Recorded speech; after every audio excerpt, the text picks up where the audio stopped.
Okay.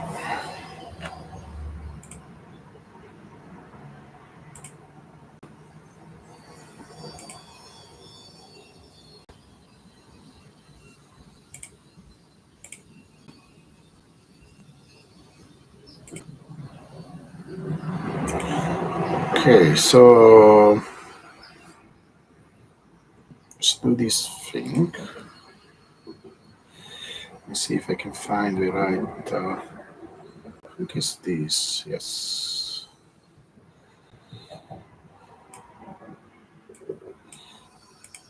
All right. So I want to discuss today. Usually on Friday we go and discuss the market.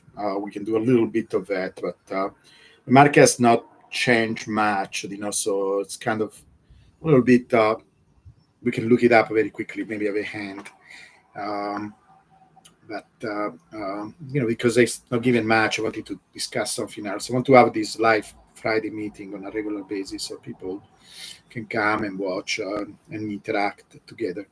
So I know this is something that is controversial because many people push back this approach that I have about seeing something that don't like from another influencer and then criticizing. Sometimes I do it in an aggressive way. I want to clarify, and of course, you can believe whatever you want, but for me, it's not about ego. It's not about because I think I am better than anybody else. I don't care about that, right? In fact, I have people telling me, even DM me, don't do that because you will lose followers, right? So if it was about fame, followers, ego, I will do what these guys do. These guys do a lot of things that are popular, God candles and all stuff like that. And I will be probably I will have an account that is anything between 2, 3 times to even 10 times bigger. To me, Bitcoin comes first. And if somebody is talking about a narrative around Bitcoin that is wrong, I want to correct it. And I don't correct it because I am right and they are wrong. It's a challenge to them to say, please show me what you're saying is supported by the data. Because the data comes first. I don't know, maybe many people are not used to that. They think it's a matter of opinion. You are from the left, you are from the right, you are from pro Trump, from Harris. It's not this. Science is science. Bitcoin is Bitcoin. Bitcoin is data. It's information. It's math. Right? So it should not be a matter of debate. Now, it could be a matter of interpretation when you look at the data, correct, like is it this thing, is this disorder? But in the end, the truth is truth, right? And we can discuss about the interpretation. Then you can tell me, well, I see what you're talking about, but these guys never want to have that kind of discussion. Never. They never come to say, okay, Giovanni, what are you saying? Why are you saying this? Can we look at the data in this way? They never do that because it's so. The guy blocked me and he started to attack me personally. He started to say the first thing they say I do personally. And I'm sorry if I go a little bit on a rant, but I want to discuss this because it's also important. They started to say I am new to Bitcoin. I don't know when the guy joined. He looked pretty young to me. I am in Bitcoin since 2012. I downloaded the wallet in 2010. So it's immediately obvious he didn't even check me out and see who I am, because if he heard even a single interview, and I have like right now I have maybe what 40 interviews from small um, YouTube channel to huge big YouTube channel. They breed love. YouTube video had almost 30,000 views. When I was interviewed by Andrew Geek, that video had 400,000 views. It's one of the first things I say, that I was in Bitcoin since 12 years, and if you count me downloading the wallet for, hearing about Bitcoin and taking some action, I was stupid not to mine or do anything with that wallet. But I downloaded the wallet in 2010. So, he already no, it shows that he doesn't do his homework about that. And then, I was worried about this lecture because actually I already saw this some time ago and I commented, but then a few days ago, somebody posted this again and told me, what do you think about this? And I say, it's crap. I'm sorry. I'm very direct, maybe a little bit on your face sometimes, and I mentioned the word, maybe they even demonetized because I mentioned this word, but, the C word. And it is because, I didn't say he's or he's a bad person or he doesn't know anything about Bitcoin or he's new to Bitcoin. It probably is in comparison with me. I didn't say anything about him. I say about the content of what he talks because, I'm also fed up of this continuous message that what matters in Bitcoin is scarcity. So we can discuss it if you like, right? Because this is a live video, and if you ask me questions, we can discuss it. If you don't understand it, free. I'm not going to attack you. I like when people want to have serious discussions, and we can go deep. If you have some doubts, and ask questions, okay, and we can debate it. Not debate in the sense of I am right and you are wrong. We can go deep. That is entire understanding. I wish he came himself and say, Giovanni, this is what I was thinking. This is the data that I was looking. He blocked me. And this is what they do. Plan B block me. All the people that don't want to change their view, because that will mean for them to change completely their view about Bitcoin. So that is ego, because if somebody came to me and show me something relevant to Bitcoin, I want to understand Bitcoin. I will change my view. And I will even thank that person and say, thank you so much to show me something cool and interesting about Bitcoin. But they never do that. Whenever I ask, please, can you show me the data that supports your position? Okay. Now, it's the first time I do a reaction video, so please forgive me. Maybe I don't know what I'm doing. I can tell you what the guy says. If you don't hear it, maybe next time I will learn how to do it.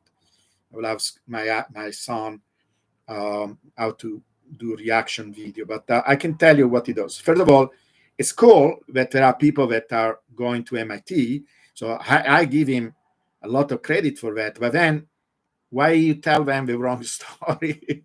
That is upsetting, because there are a lot of reasons we can discuss them why it's the wrong story and why it's a detrimental story. Because I can tell you immediately, when people talk about scarcity in Bitcoin, it makes me think immediately about Black Friday.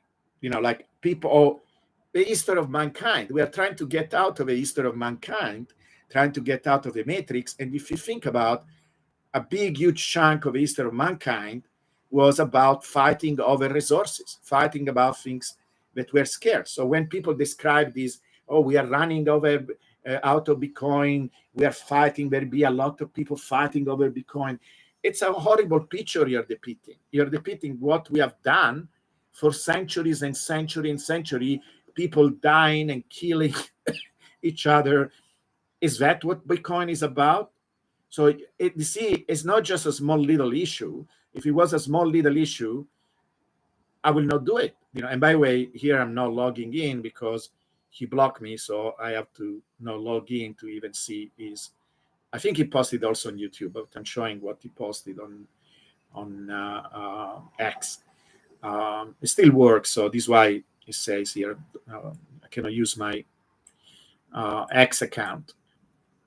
And so do you see why I'm so passionate about this? Because to me, you're describing Bitcoin like if it was one of these old assets that people fought about and killed themselves over, or you're even describing like if it was some kind of Black Friday thing where people, again, show they became like little rats, right? They are fighting over some food or some, microwave, and it's horrible. It's horrible.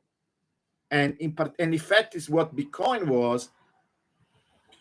I would look at it, I will try to make sense of it, I will try to understand it, because I think Bitcoin still has wonderful properties. And I will say, it's just human nature, that is showing up, whatever. But Bitcoin is not that. So in addition, you're also telling a lie. So you're describing Bitcoin as something that it is not, and it's also a horrible vision about Bitcoin, because I'm sure they don't realize. I'm sure this guy is a great guy. Like, if I meet him somewhere and we have a beer, we become friends. It's not a personal thing. I'm not trying to attack him as a person. I'm sure he's a great guy, but sometimes ideologies, they come to your head and you start to become like a bot. I'm sure I have a neighbor that has political views that are basically the opposite of mine. I'm trying to be neutral because at this point I don't think any political view is correct. We need to go beyond that. But he's kind of almost on the opposite side of what I think in many matters. And I like him. He's a great guy. We laugh together, we interact, and I never go there, and they'll discuss it. But with other Bitcoiners, if we spread some ideologies about scarcity, etc., when Bitcoin has data and it can show us what it's doing, why we do that, right? And it's not a matter of debate, because if you look at the data correctly, and we can tell what correctly means, you really look at the data. It's obvious. There is no a shred of evidence that scarcity matters. Now, please listen, okay? Because many people have a misunderstanding about this topic. I don't argue that the idea of a fixed cap is a great idea. It's a wonderful idea, because the main purpose of that innovation, of that idea, is to do the opposite of what the government does. The government prints money, and it's diluting our wealth. And the entire idea behind Bitcoin having a fixed cap is doing that. And also other things, that if you want, if there is a question, we can discuss what is the fixed cap good for. Okay. Now, I try to involve that fixed cap, because this is what I do right now. This is my job, right? I wake up in the morning. Morning for me is like 10 o'clock, 11 o'clock, because I got to sleep like 4 o'clock in the morning. I need to stop that. But I'm these crazy owls that work at night rather than in the day, like a vampire. And I need actually to start to take more walks or do more fun things, because I'm spending all my days, when I'm out not fighting on X, that that needs to be reduced, I'm studying Bitcoin. And I'm looking at the data, the on-chain data. I'm trying to think about different way of describing the behavior of Bitcoin, what matters, what doesn't matter. I'm doing this every single day, even the weekends. So I don't think there are many people on earth that do that. And I came up with this understanding, not because I like it better than other. That is true, because I think once you understand it, it's fantastic. But I'm learning from Bitcoin. Bitcoin is telling me, look, Giovanni, I'm doing this. Okay. And it's not telling it to me, it's telling it to all of us. So why don't we listen to Bitcoin? Why don't we listen to Bitcoin? Why do we impose on Bitcoin our limited understanding? To us, scarcity is important. Or maybe because we are rats, little rats. There is a little rat inside us. We are also angels, right? Because I do believe in the goodness of human beings. We are part of us. We are generous. We are wonderful. We invent amazing things. We sacrifice for ourselves for other people. I believe in that. I am a utopian. If anything, I'm actually looking at the future in a very, very positive fashion. But there is also tendency like that, me included, of course, right? Me included. There are tendency like that where we are like monkeys or little rats, because we look for survival, right? And so this idea of scarcity, to me, beside the entire idea of a fixed cap, that needs to be reformulated. I'm thinking actually to use this idea from physics that are based on conservation. There are a lot of principles like conservation of energy, conservation of momentum. In fact, yesterday, this is what I was working yesterday on, finding conserved quantities in Bitcoin. But not necessarily needs to be the cap, but other things that are conserved, right?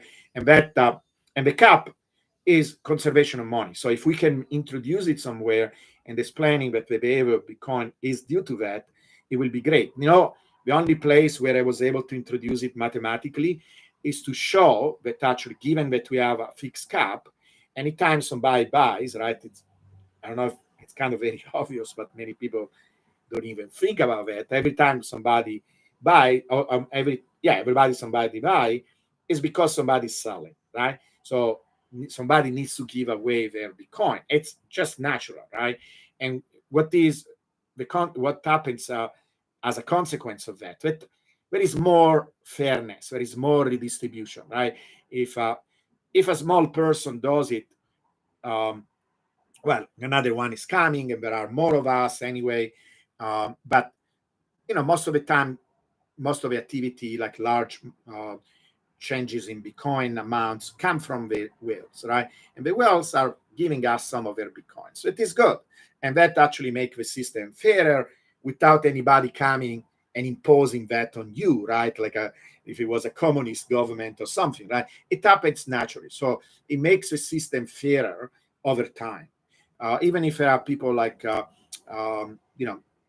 Sailor that buys a lot of Bitcoin. But for example, when he does it through MicroStrategy, in an indirect way is involving a lot of people because then people buy a stock, the stock of the company, so they have an indirect exposure to Bitcoin. And when the ETFs do the same, it's the same thing. It's giving exposure to Bitcoin. So the system is becoming fairer. That is the only thing right now that I was able to introduce it into the equation. And for sure, it's a part of a value proposition. So when people want to join, it's one of the things they consider. But if you guys know anybody that is an analyst or anybody that nowadays everybody can do this, right? A lot of people can start to do analysis because you have ChatGPT. You can talk with ChatGPT. You can ask to do, can give it data, and it can analyze things for you. So it's a fantastic because more and more of us can be like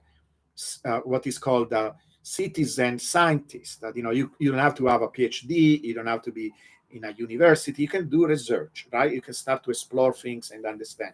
But these are wonderful things. Actually, this how science was done in the beginning. And unfortunately, it was mostly rich people that could afford to do that. It was kind of like an expensive hobby to be a scientist. That happened until recently, where a lot of wealthy people, noble people, they were the ones doing science because the people they didn't have time to do that. They had to survive. Um, but nowadays, more or less are wealthy, or we are okay, or we have a lot of free time, so you can do investigation on Bitcoins. Why not, right? Sometimes we can. I show that how to do that in the Discord group that we have, but we can make more videos of that. I can show you live how to get the data, how to make the graph. We can talk with ChatGPT and see how it tell us. We can do more of that, right, together. Um, but let's go to the video, okay? And if you don't hear it, I will tell you what it says. Maybe I can put caption because I will learn how to do it. I am sorry if I'm still, yeah. And now you should be able to see the options or the captions, right? Um, my son will tell me. So forgive me if the audio doesn't work. But let's run it. Just a premise. So the talk was um, around the halving, and here I should bash myself because I say you should do always your homework. I should have done some homework when exactly came out, if it was before the halving or after the halving, but close to the halving, right? So I get some minus point because I should have done my research and find out when the video was done. And also, what is the contest? Is this like was he invited to present this talk? And by the way, the guy that did this, I think, is a relatively well-known Bitcoin analyst and influencer, whatever you want to call him. He has 68,000 people following him. That is his name, Jess Myers. I don't know if he does. He's a Stanford MBA, and he worked for some financial company, I think, or something connected with finance. I will do some more research. I didn't research him all because my focus was mostly on understanding what he's saying, more than the person itself, but himself. But I will look him up.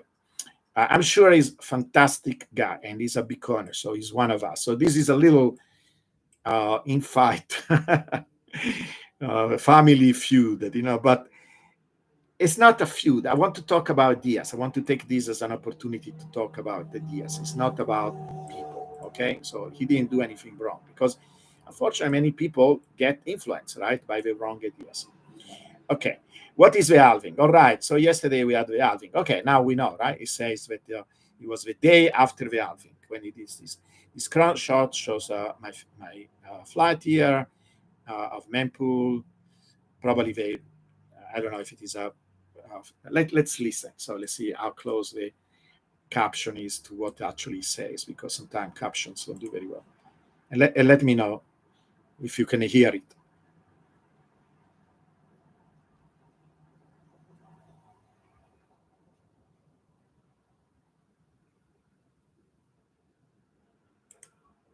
Okay, so and it's great, right? Is um, telling people what is the halving. So fantastic. Is educating people about some important event about Bitcoin, right? So all this is fantastic. All this great, great, and he's doing a great job. He seems a very intelligent person.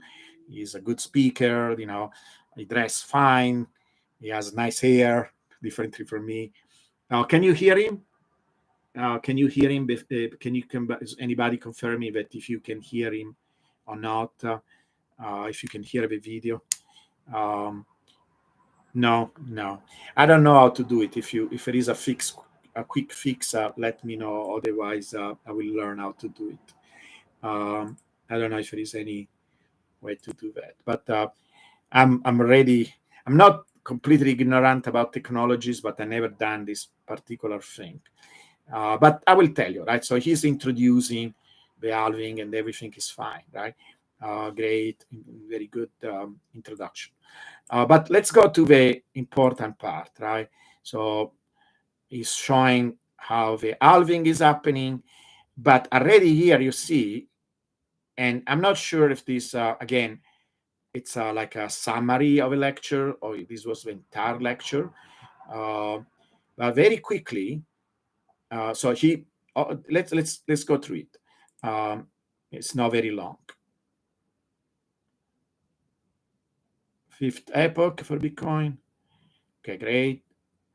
And then he goes in talking about the percentage. This is also great information, right? Showing that one Bitcoin is a big asset, 1 trillion, so it should not be ignored. But at the same time, it's relatively small relative to everything else, right? And of course, our point of view is that it's not that it's small because it's insignificant or it's not important, because also it's important how fast it became 1 trillion, right? He did it only in 15 years, where all these other assets, right? How long people have done art on Earth, right? How many? And I didn't know that art actually is more than gold. It makes sense. And this is sellable art, right? You cannot sell some of the fantastic art we are in Italy, museums and things like that. That actually is a very important point, because if you're trying to understand assets, you want to understand also in scarcity issues, etc. It's not just how scarce something is, but it's important that it's liquid, because the Colosseum is very scarce, right? There is only, well, there are similar Colosseum all over. Colosseum is only one in Rome, but there are other type of stadiums like that from Roman areas in other parts of the world. Some of them even more preserved, but you cannot sell it, right?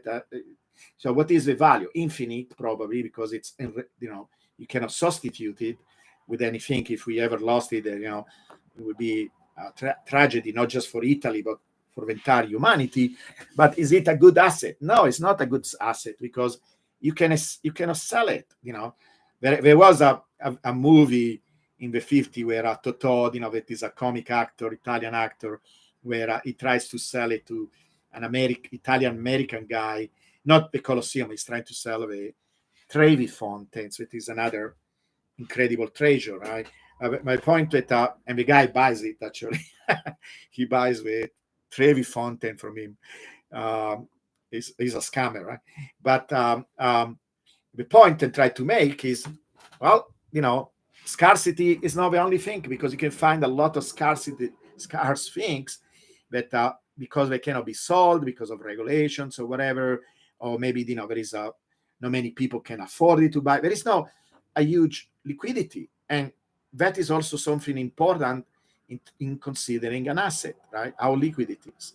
But his main point here that is a small asset, and so basically has a lot of room to grow, right? That is the point of view of a Bitcoiner, that we have a lot to go. Now, by the way, I'm trying to show many ways of thinking about Bitcoin that are unique, and I think closer to the truth, because if Bitcoin is a scaling phenomena, and you will think, there is this huge, big difference, right, between 1 trillion and 12 trillions and 115 trillions, or even the total assets, which is 900 trillions, you will think, oh, we have a lot of way to go, right? Because he's showing this linearly.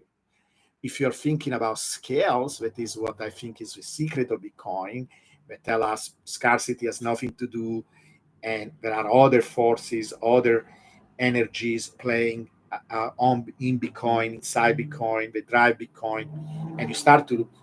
It's actually, this is why I say it's almost like going from the going from the geocentric way of understanding the universe. It was the ancient way where the Earth was the center, and then all of a sudden you have this revolution that changes your way of seeing the universe, right? But sometimes people they resisted that one too, because it was nice and comforting to consider ourselves as the center of the universe. God created us, they put us in a very special place, and then all of a sudden we are one among the other planets, and one among the other stars. It's very distressing for a lot of people, even now. But it also changed our vision. It made us appreciate how incredible the universe is, how mysterious the universe is, how huge the universe is. And by the way, it's the truth. That is what matters. I don't care, if it is comforting. It's a fairy tale. I'm not a child anymore. I can watch a fairy tale to have fun and be distracted for a few moments. But if I live my life thinking that Tolkien elves are somewhere, in some place where I can go and talk to them and get some advice about my life, I'm an idiot. It's not good. So truth in the end should be always our point of reference, in particular with something serious like this. And again, if you start to take this approach where Bitcoin is a scaling variant system, I know it takes time to learn this idea, right? But the idea is that we are focusing on the scale. And so if we are focused on scale, Bitcoin went from being traded, like first transaction ever was $1 for 5,000 Bitcoin. Can you imagine? That is a fraction of a dollar. How much? Basically 1 over 10,000, because when we do these arguments based on scale, we'll always round to the closest 10. So the closest 10 will be 10,000, right? 10,000, 1 over 10,000, that is 10 to the minus 4. This is how we write in scientific notation. If you go all the way to where we are now, that is, again, we round it to the closest 10, so it will be 100,000, right? We are talking about 100,000, that is, you write it with basically 5 zeros, and you have this 1 divided by 1 with 4 zeros. We're talking about 9 orders of magnitude. Do you know what is that? That is going from like a little grain of salt or sand that is like smaller than a millimeter, 10 times smaller than a millimeter, and you need like a magnifying lens to look at it. Imagine, this thing comes from space, like a probe brings this strange rock from space, and scientists study it, and they have it in their laboratory, and then little by little start to grow. Well, in the beginning, it grows very fast, and they need actually to put it outside because it's becoming so bigger that the laboratory is going to be destroyed. If this thing continues to grow, and it grows in 15 years from being microscopic all the way to Mount Everest. Imagine that. That is the change in span that Bitcoin went through. 9 orders of magnitude, right? So when you start to see it from that angle, everything, your understanding of Bitcoin changed. Because you know what? Going to 12 trillion is just another order of magnitude. We went through 9. Do you think we cannot go? See, you need to change this in a log scale, and then you start to see the significance. And that is something that many people don't do it. I mean, this graph is great, beautiful, but it also shows Bitcoin from the wrong angle, or at least you should do it in both ways, because you can say, well, it looks small in comparison with, but if you start to look at order of magnitude and also the dynamics, what Bitcoin went through, we are not far from all these guys. We are not far from gold. Gold is just like one step. See, when people say we are too early, we are not too early. We are very close to this objective. See how the picture changes? And which one is right? I don't know. Bitcoin is a scaling barrier system. I think the log understanding, the scale understanding is the right way. So, but this is a minor issue, right? This is very minor, but also important because it changes your way of understanding about Bitcoin. And so, and it's actually a good thing, right? Because now we are saying, oh, it's not difficult for a Bitcoin to go to gold. It has done it in 15 years where it went through 9. Do you think it's a big deal to go to one more? No. Do you think it's going a big deal to go to 10 times more, right? Or 100 times more? So being all the equities, that is 2 orders of magnitude away. It's easy for Bitcoin. Now, it will take longer, unfortunately, because of the power law, but also there are reasons why it's a good thing. It's going to take longer time. It's not going as fast as we were going before, because as it grows and becomes bigger, it needs to have its time to digest, because it's absorbing. You can think almost, like these 50s movies. One was called The Blob, right? This crazy blob that was eating everything, and it was becoming bigger and bigger and bigger. How they defeated, I forgot. Was it water or something that they threw it? Or some silly things where they finally defeated with cold. They didn't like cold, right? Or something like that. I don't know if you ever saw that silly movie called The Blob, right? But Bitcoin is like a V blob. These B movies think they grew and grew and grew. And it needs to eat, right? And needs to absorb things. So it takes longer for Bitcoin to become bigger and bigger and bigger. And that is a good thing, because it means it's doing it in the right way. It's not collapsing. It's not running out of resources. So what many people see as a bad thing, that there are these diminishing results, if you are understanding the right key in the right angle, it's a good thing. And so, 2 orders of magnitude away, we are going there. It will take 20 years, but we are going there. We are going to 100 trillions. We are going.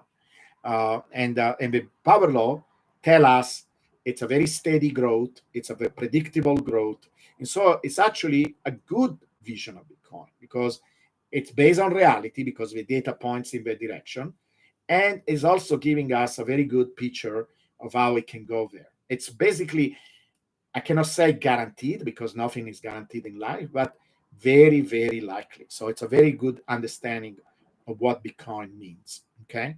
So, but nothing wrong with this. He presented it correctly, did all kind of good things. So far good. Let's go further. This is a talking. It's a global asset. It's all about the habit. How we got there and where we're going. The halving. Say it's actually the caption, because you cannot hear it. The caption there is all about the halving. It's not about the halving at all. How do I have to say it? I'm going to repeat it.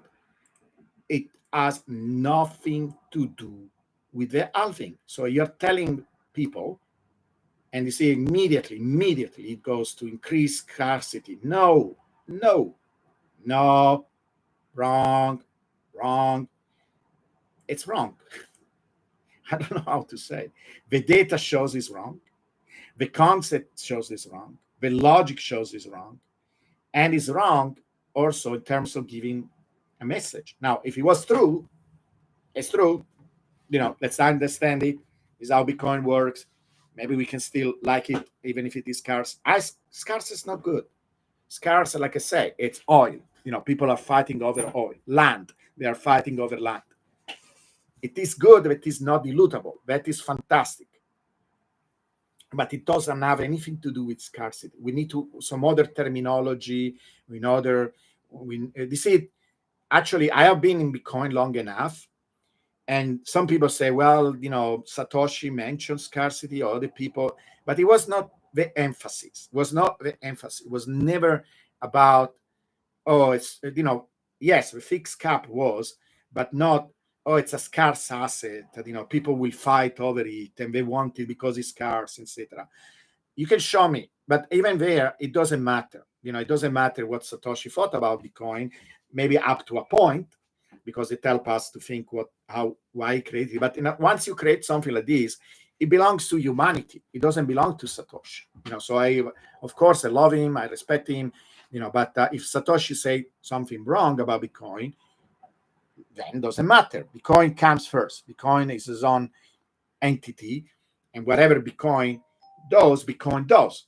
Now, Bitcoin also has all this information, right? Is one of the fantastic things about Bitcoin. We have on-chain data, we have data from the market. It does it 24/7, but many other assets don't do it. It's a paradise for data analysts. So why don't you look at the data, right? He's showing how the production of Bitcoin is going down, but he's not telling us how it's affecting the price. He has no clue. In fact, there is no evidence of this. There is no absolutely any evidence. In fact, actually, we have evidence of the contrary. We have evidence, but there is no link. There is no link between the production of Bitcoin and the price, like zero. And I challenge everybody. I challenge him. I challenge Plan B. I challenge anybody. It doesn't have about ego. We want to learn the truth. Do we want to learn the truth or not? As a Bitcoiner, will you like to believe there are elves in the woods that we can go and learn something from them, or maybe they give us a magical item that is going to help us in our life? Or you want to know the truth? I want to know the truth. If you want to know fairy tales, then listen to him, then believe him or believe Plan B. But you know what? The time comes when we are supposed to be 500,000, a million, or whatever, and it's not going to happen. I think you're going to be disappointed. So it's better to understand the truth always, in particular with Bitcoin. Don't we say, don't trust, verify? This guy is not verifying anything. It's just making some claims that are actually, we can use the data to show that he's wrong. He's wrong, period. And I will show you why he's wrong, okay? And he continues. So he's saying scarcity has driven Bitcoin has shed. Show me the correlation. You see what I'm expecting as a scientist? I would like a graph that shows the price and then shows some measure of scarcity, like you say, but it's not what Plan B did with S2F. No, because it's using a wrong quantity, S2F. There are many reasons to understand why S2F is wrong. And the correlation that he's showing, that I can show you in a moment, when I will show you why it's wrong in a moment. And I did already. I have videos, I have posts, etc. But that correlation is not there, right? Today I was in the Discord group and I was talking with one of the people in the Discord group that is a cook. But this cook learned how to code. He came from work. He works 2 jobs. An amazing guy. He works 2 jobs because he wants more Bitcoin. Like how admirable this guy is, right? And one of these jobs is one of the most difficult jobs on earth, because I work myself as a chef, as a cook, and my family's restaurant, and it's really hard. You sweat, it's hot, people screaming, you have to do everything fast, you can burn yourself. It's very, very tough job. I'm sure there are more dangerous jobs, but it's one of the most difficult and dangerous jobs there is, even if people don't think about that. But try to work in a kitchen during the summer. Wow, it's crazy. But he comes and he spends time with us, because on Friday we learn how to code, and this guy learns how to code, and he showed me all these things that he's doing with the data. It's amazing, And I showed him. I showed me what I want to show you. That is basically issuance, because he's talking about issuance here, the fact that the rewards are going down, so affects issuance, and how issuance is related to price. That is what we would like to see, right? We would like to see a direct graph of how issuance is related to price. And when you show me that as issuance becomes less, the price goes up. He's not showing this graph. And it's just making claims. And when you look at the graph, I bet almost everything he never plotted, he never studied, he never tried to understand, he never done anything like that. And he's going in front of people at MIT. I see older people, so probably professors and other professionals, students, very bright students, MIT, right? And he's making false claim about Bitcoin. I don't like it. You can criticize me, you can put him down, but I don't like it, because if he did the work and if he studied, and even now that I'm confronting him and say, listen, what you're saying is wrong. His first reaction was, you new to Bitcoin, you don't understand anything, all personal attacks when people say I do personal attacks. And he didn't want to discuss it, and he didn't want to say, Giovanni, why you're saying that? What did you look at? He didn't do anything like that, right? He doesn't want to discuss the data at all. I want to discuss the data. I want to look at the data. So this is the difference, you see? And I'm not putting him down as a person. I'm putting him down as somebody that goes around talking about Bitcoin and saying fake news. It's fake news. So let's continue and see what he says. But, more or less, it's going to be kind of in the same direction. The monetary policy of Bitcoin. And please ask me questions, if you have questions.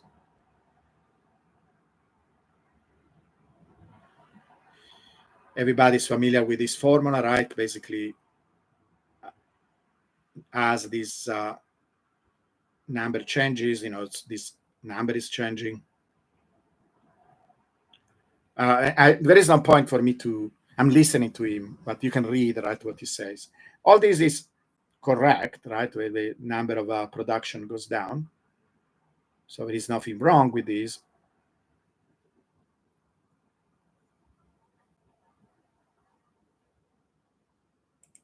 Okay, so it's more and more of this stuff, but it's irrelevant. It's showing the code where this happens.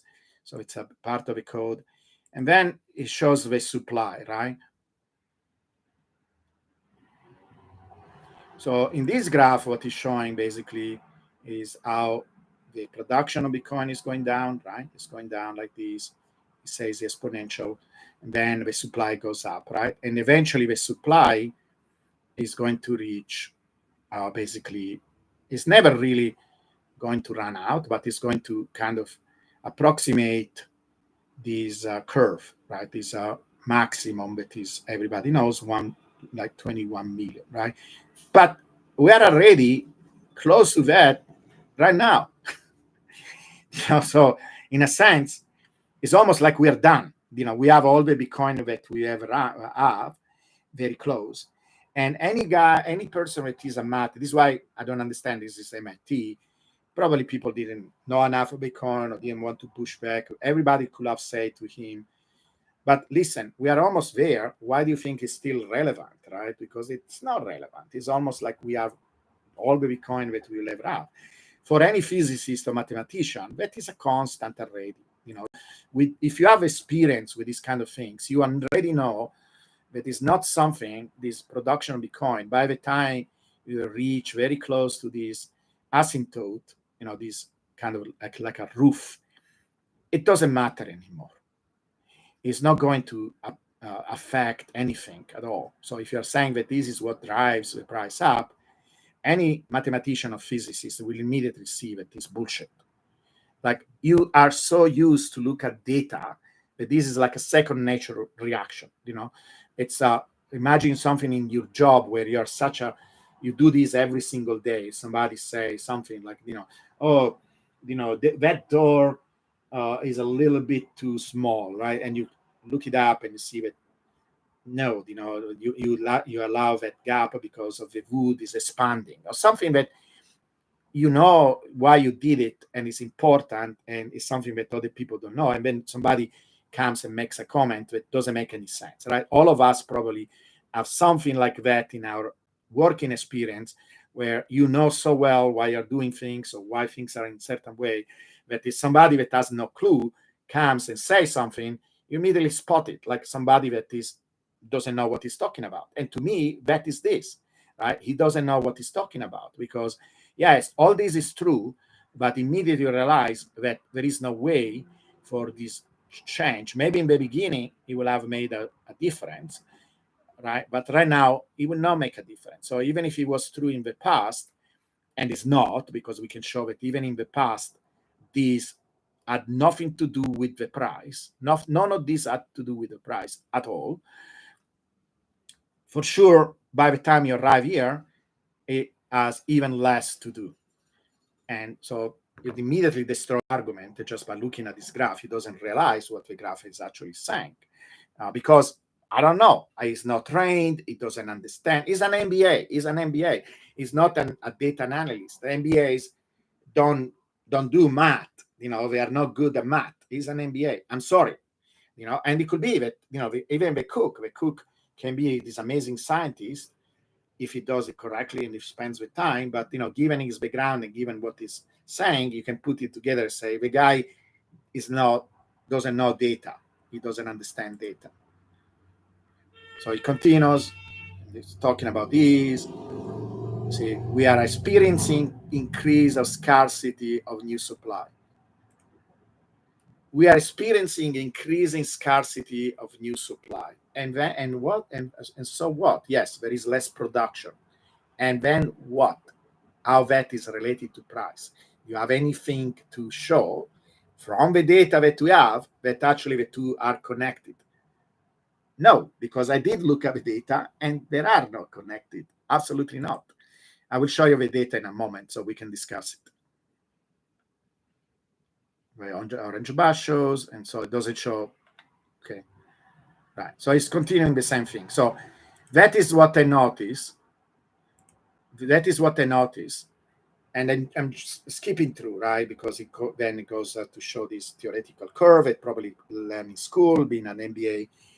This is what they do often. They make a claim that is it's basically fake news. Exactly the same dynamics of fake news, because fake news have a little bit of truth, and then they are going around lies, right? They are coming to conclusions that are lies. So the truth is, yes, the supply is going down. The change in supply, the total supply actually is basically constant. We are almost done, basically. So that already shows you how stupid this argument is, because if we already have all the coins that we will ever run, and they are around, and like you can talk about the coin they were lost and things like that. But he's not talking about that. He's talking about how important it is that we are reducing the number of coins that we are producing. And so what? They are already there.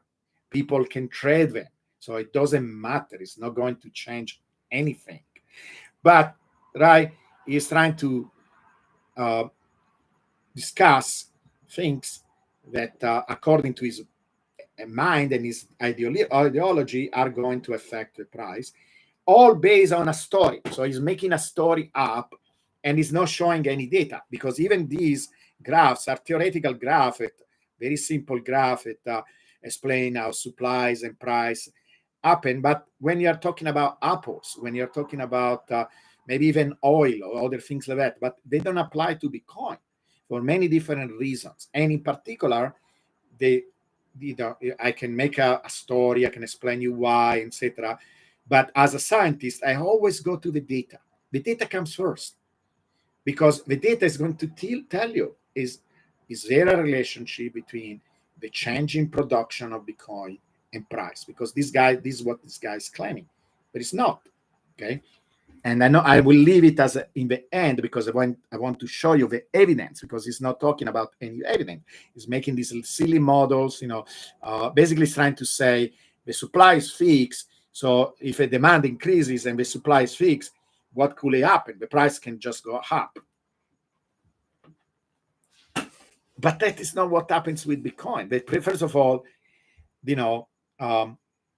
it's not really the supply as how many coins are there, is the trading volume that matters, is how much money people are buying and selling every single day. That is has been, and I can show you graphs about that because I look at the graphs, it has been constant. So it's not that there is an increase in demand like he's saying, not in that sense. That the sense that I will show you, because there is an increase in something. The increase in something is adoption. Adoption is what drives the price. We know what drives the price. We actually found it out. That is other things that upset me. So he's ignoring my work, or he doesn't care about my work. I post my work. I'm going to publish scientific papers about my work. But we already shown that we can explain the growth of the price through the increase in addresses. And the increase in addresses are the best proxy that we have about adoption. And even that is a power law. That is a power law. And how the price reacts to the increase in addresses is a power law. So we have all the data. And when you put it together, you have something, a description of Bitcoin based on the power law that explains 95% of the data. There is not even space for scarcity. Where do you put scarcity? You are already explaining 95% of the Bitcoin behavior, and the rest 5 is probably noise anyway that is not relevant, because we have also shown many times the bubbles don't even matter. The price reaches a peak, it goes back to the support, and it's like the bubble never existed.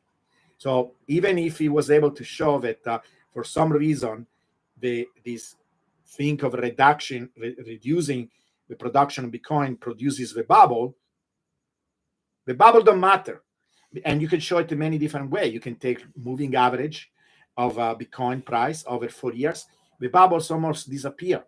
And so they are not really the driver, at least not directly. Now we can discuss what is the significance. We made an entire video of why we have the bubbles, the significance of the bubble. The bubbles are important, but not in the way that he's saying that is driving the price. We know it takes 1 year to go up, 1 year to go down during the bubble, and then we have 2 years where the price goes up with the power law. How the guy explains scarcity during when we are not in the bubbles? It cannot, because the production is constant during that time, and we still go up, and we go up with a power law, and we know where the power law comes from the addresses and the Metcalfe law. So we have a full, complete theory. It doesn't even leave any space for scarcity, because there is no scarcity issue. There is no scarcity, has no place.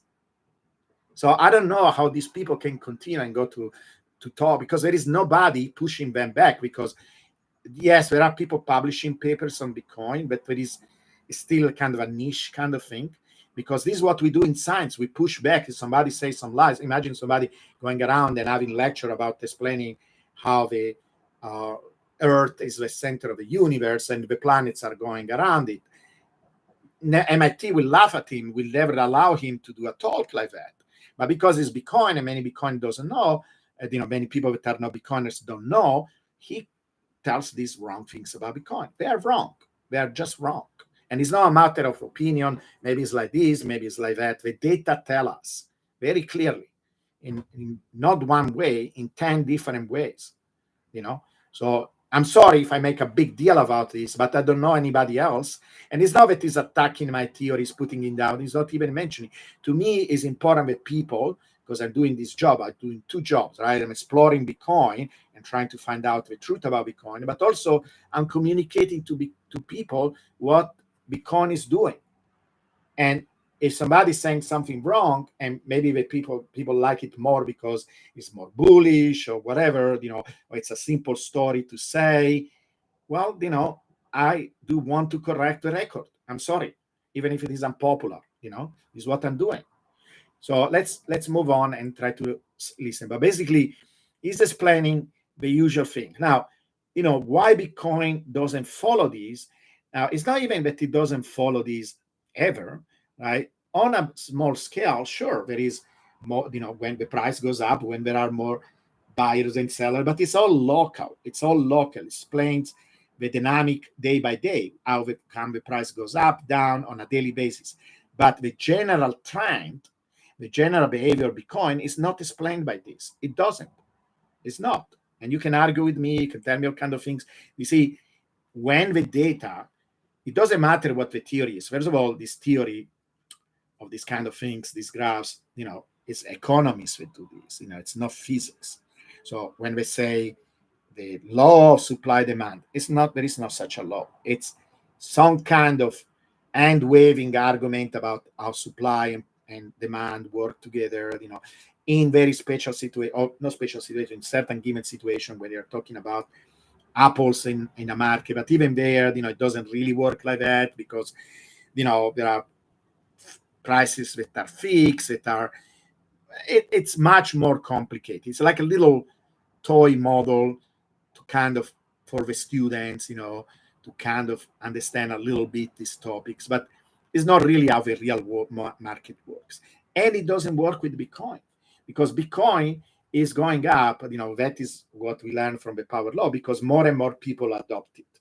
And it doesn't matter if there is a fixed supply, because again, if you're trying to introduce that somewhere as an equation or as a part of the equation, the price goes up simply because of Metcalfe law. Metcalfe law says more of us coming in makes the network more valuable, and that makes the price go up as the square of the people that adopt Bitcoin. Supply and demand doesn't have anything like that. It doesn't say as the demand grows up, the price goes up with the square. Where is that? There is no explanation of that. And it is, and you can look at the data, and the data tells you that is the case. So why you're coming up with little story for little children when Bitcoin doesn't do that? I don't understand. Now you will say, well, it goes up with the square because the increased demand, and no, because it doesn't know anything. That model doesn't know anything about the fixed supply. It simply say more of us there are that are using Bitcoin even as a store of value. More of us are exchanging information. More of us are listening to Bitcoin videos like these. Anything that has to do, more news there are about Bitcoin. All this activity around Bitcoin is what drives the price up. It doesn't have anything to do with the fixed supply. Now, fixed supply, like I say, it could be something that makes people get in the network, but indirectly, not directly. There is no any way of introducing directly the supply in this equation. So let's continue. It's all stories. It says in understanding, it's explaining, but it doesn't have, notice there is not a single data or a single graph that shows, you see, here the supply, the issuance go down and the price went up, right? It doesn't have anything like that, right? No, nothing like that. The halving causes a supply shock. Not enough Bitcoin is being created. It's like, where are you? What are you talking about? Let me cancel let me delete or suppress the caption for a second so we can see better what is showing in the graph. I'm going to take out, okay. So 30 days pre-halving, 30 days after halving. I don't know what this graph is supposed to show, right? This is the demand, this is the supply, okay. But to me, it looks like the demand is the same. So basically, this is saying, and it's saying there is a reduction in supply. Okay, but how the two are related? Why these should do anything at all? Can you show me? I want to see it. It doesn't. It doesn't have anywhere anything showing that. Okay, like a bunch of other graph, some story. You can watch the video, right? Long-term, all supply, nothing that shows a real connection, like the real data, right? So only this. And by the way, look, it's a power law. It looks like a power law. It goes up straight. I don't know if you realize that, that he's drawing a power law. But he's showing here, how there is the halving and then there are these bumps, right? So most of the people will think there is some kind of connection between these two things that is causative. All right, the rooster in the morning crooks, right? Hopefully that is the right. We in Italian we say he does kikiriki. It's a little bit more funny, but he crooks. Hopefully I say the right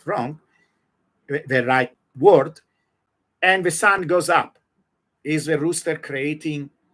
Is making the sun going up? The two are happening at the same time or close to the same time. Right here is actually months and months. Um, a lot of things happen. The elections happen. A lot of things. A lot of things. I did some funny things where I took the World Cup. I took the soccer prices. The soccer prices in the last, since Bitcoin has been created, these are the final prizes for the team that wins the World Cup, right? So I went and look at these prices, and I use it as my halving amount, right? Because instead of 2, it can be any amount, right? I say, okay, how much the final prize for the team, for the winning team goes up, and maybe went up 3 times or 3.2 times. I use that as my halving amount. Guess what? I can create a beautiful S2F model using these amounts. It doesn't matter, right? You can, if anything that happens temporarily in these 4 years can be used and say, see how the two correlate. They correlate, but it's a meaningless correlation. And that is exactly what happened. What happens, we made a video. I will give you the link. I will put it in the comment. Watch our videos about our theory of why the bubbles exist at all. It's FOMO. It's 100% FOMO. The miners are impacted. It has to do with the miners. It's very relevant. They are impacted. They need to get new machines.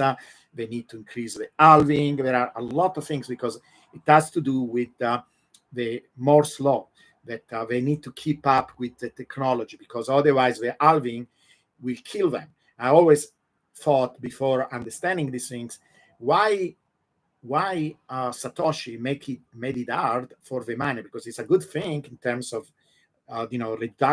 reducing the inflation of the coins.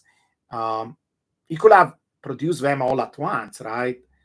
I don't think anything will have changed and make the cap fix, but it made it. I think it's more symbolic than anything else. But we reach very quickly.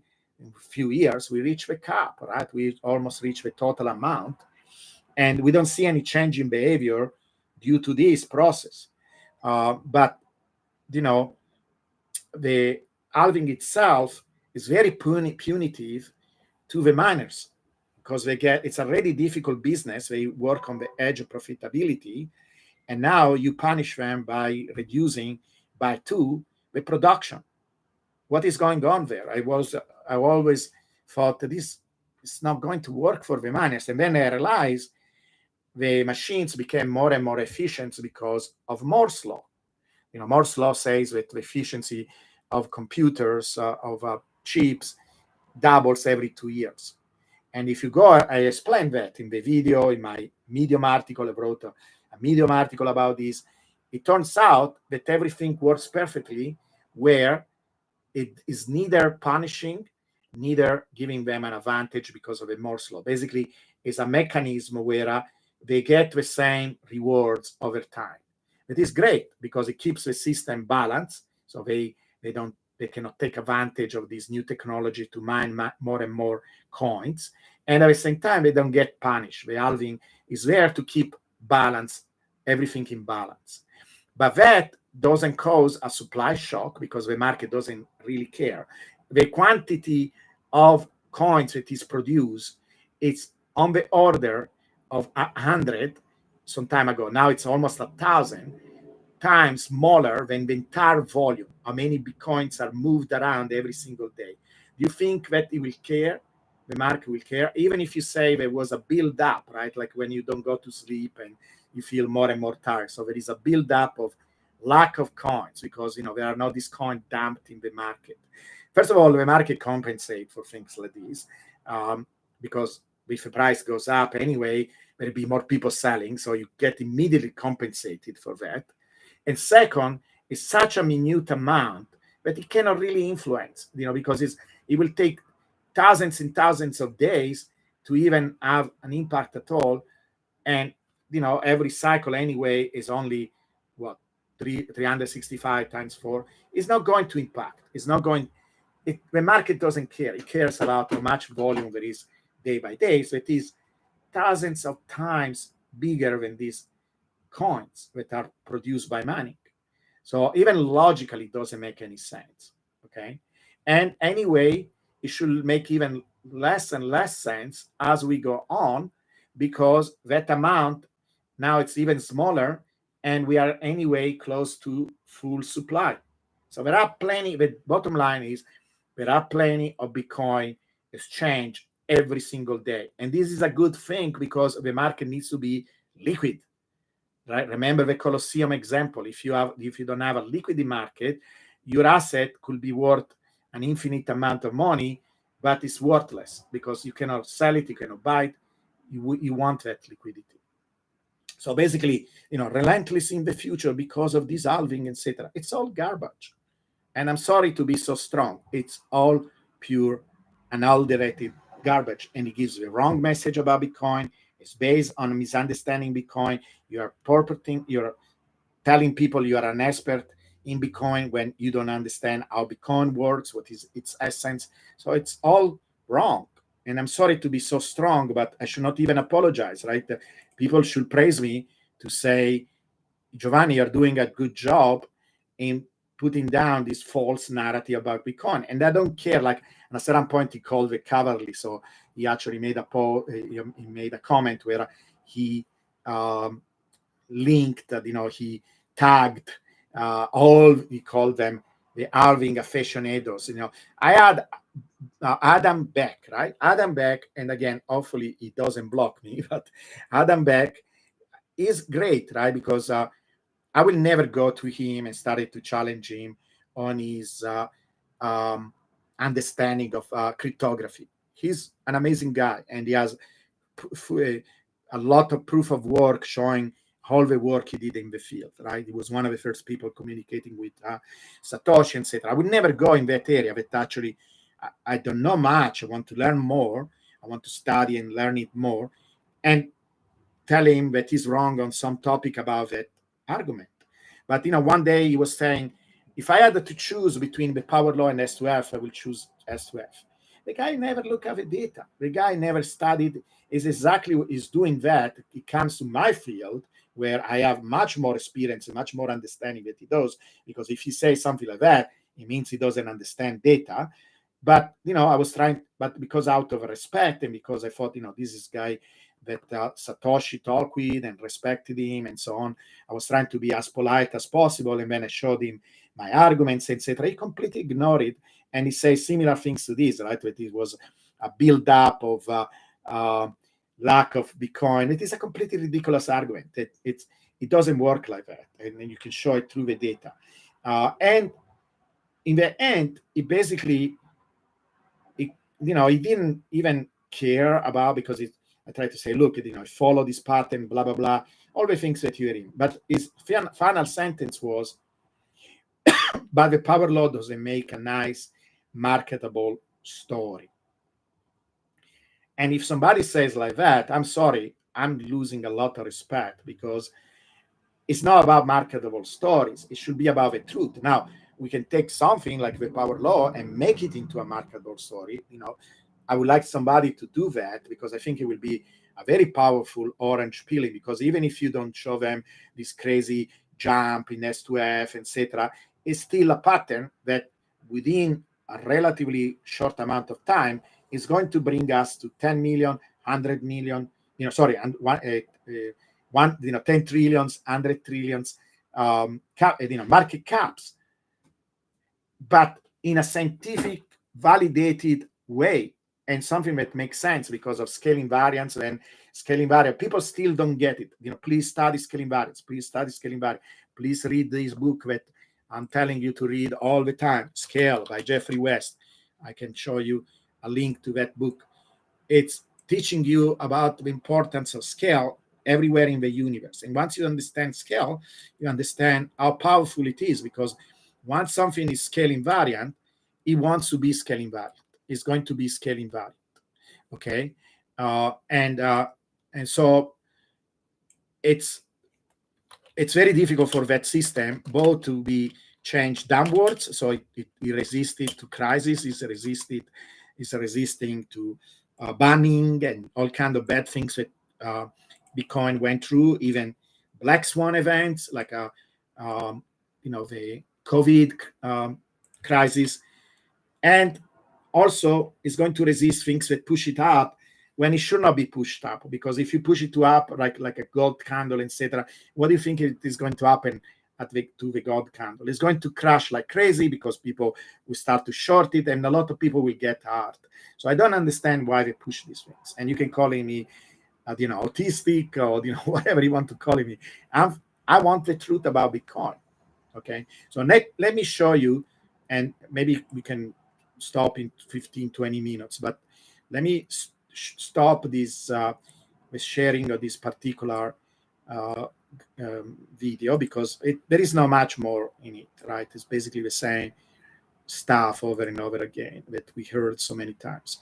But I want to show you my slides where I have evidence that I wanted to show you, right? So the first one that I'm going to show you, so everybody's familiar with the power law, so I don't want to talk about it. I want to tell you about the issuance, because I want to show you what is going on with the issuance and how we can make sense. So instead of making little stories, we go and look at the data, because this is how you do it in science. Okay, so the relevant graph is this. Let me explain this graph, because I did it in other graphs, but in other videos. But you are here and you can ask questions. Please interrupt me, ask questions. So by the way, I can take some of the question. I'm curious your thought process for P2 over 2. How do you come up with such a good oscillator for both top and pop, but impressive? Yeah, we can discuss it, but I want to focus on this stuff first. No, I cannot. Most people saying so. It seems that everybody agrees with me because nobody has questions. But please feel free. Okay, there is no stupid questions. We are in an environment where you are very good just to come here and trying to listen what I'm trying to tell. And so, if even a simple question, I will try to answer, the most open way possible. So don't be concerned if you think it's a simple question, so a silly question. Even if you don't agree, please tell me I don't agree on this, or push back, because I would like you pushing me back on these things. Okay, so let's go and dive in this graph. What I did here, I did what this guy should have done. Like you're claiming you have an hypothesis, like this is how we do it in science, right? You have an hypothesis that the reduction in the reduction in production of Bitcoin is creating a jump in price. So it was making the price go up. Do we have evidence for that? So what I did, I created this graph. It's a log graph. It has in the x-axis how many coins per days were created, okay, for each day. So every dot here represents a day. So, and there are two numbers that represent this day. The number of coins that was produced in that day, and the price of Bitcoin, the closing price for that day when the day closes. The day closes because it's traded 24 hours a day. It closes at midnight in London, because that is the Greenwich time, the reference time for the world. This from when England was a superpower, right? If we did it today, it will be New York or something else. But notice what we know, and here you see price in dollars. Sorry, I'm using the scientific notation, but basically here is 10,000, here is 1,000, and so basically we are moving from the right to the left in terms of going down in coins, right? So as you go, and so basically the time is not shown explicitly, but if we add time roughly will move from the right to the left, because the left is when we add less coins, okay? And you can see the price goes up, right? Also, because it's higher and higher price. And again, We start with a fraction of a dollar all the way to almost $100,000, right? Um, here, I don't think this is a relatively old chart. I don't have. You can see here it's kind of a start of a new block, but I don't have a lot of data for the latest block. So we have three. So basically, the first thing you notice is how you have these blobs. See, we have 4 blobs. Guess what these blobs are? The blobs are the the cycles. So these are actually before we had any halving. So these are all the data before the halving, the first halving. This is the data between the first halving, the second halving. This is the data between the second halving and the third halving, and so on. And you see they are separated, right? Like blobs. So I tell you one thing, okay, and it's not appeal to authority. It's more and trying to tell you like before, like if you are a carpenter and somebody tells you, why did you leave that gap in the door? There will be a lot of air coming through. First of all, it's not true, right? There is insulation, whatever. And second, you did it because, there is the wood can move around because of humidity and you wanted to give it that gap. It's your experience as a carpenter over many, many years. You learn that is important, right? Somebody that knows about charts, he looks at this chart and immediately can tell you there is no correlation between these two things. And you will say, as somebody that is not an expert, basically the guy that says, oh, look, you should not have, there is a gap in your door, you did a bad job. That non-expert will say, but look, you even draw a line through it and they seem to go up, right? They seem to be correlated somehow. And by the way, why I'm not showing S to F? Because S to F, it's an indirect quantity anyway, and is related to the insurance, is basically the supply. And supply, that is one of the reasons why this doesn't work, because it's all programmatic. Like, and the guy was repeating over and over how it's in the program, it's in the code. Yeah, exactly. And that is one of the reasons why it's a bad idea to it's not a bad idea. You could think about that. You can explore. There is nothing wrong, right? Even with what Plan B did, you can explore data. That is fantastic. This is what you should do. Even when you think that there is not something there, explore. Try to discover. That is great. That is a sign of being a good scientist. By the way, Plan B never done a graph like this. This guy never done a graph like this. They didn't. I bet anything on earth. Show me a proof that you actually ever studied this graph. He didn't. And he doesn't care. That is also the worst part. If I show this graph, he doesn't care. He doesn't want to revise his understanding of Bitcoin. And you will say, wow, there is a trend there. I see this trend. Let me repeat, the trend is an illusion. You don't understand what is going on. You are exactly like that person. And it's not, I'm not criticizing you. I'm not putting you down. It's just based on inexperience. Okay, that you didn't build doors as a job. You don't do that as something in your life every single day. You are unfamiliar, and people show you graph all the day long. We don't have a lot of time. We are busy. We need to go to sleep and eat. Watch a YouTube video that is not like this one long, and boring, whatever. There are so many things in life to do, right? But I want you to understand it, because it's understanding something fundamental about Bitcoin. So if you care about Bitcoin, you need to understand this graph, right? Because all this narrative about scarcity and the reduction of supply driving the price up, it's all BS. It's not there. All right, let me show you, okay? So be patient a little bit. So let's look at the first blob, right? What the first blob shows? It shows that price, stayed constant in situation. Like, for example, look at the lowest value, right? The lowest line is almost forming a line. Let me see. Maybe you see my cursor, right? Here, like you see how this creates a line. So these are all prices, like basically the same price, because price is on the y-axis, right? In this case, it was less than 10, less than 10 minus 1, which is a fraction. So It was a fraction of a dollar. Can you imagine a Bitcoin, a fraction of a dollar? And the price was pretty much consistent because basically it's a flat line, but the issuance changed. And by the way, let's look how large the issuance changed within this blob. It went from this out, it's a logarithmic chart. So this is 1,000, this is 2,000, 3,000, 4,000, 5,000. Some of the extreme points here on the left are $5,000.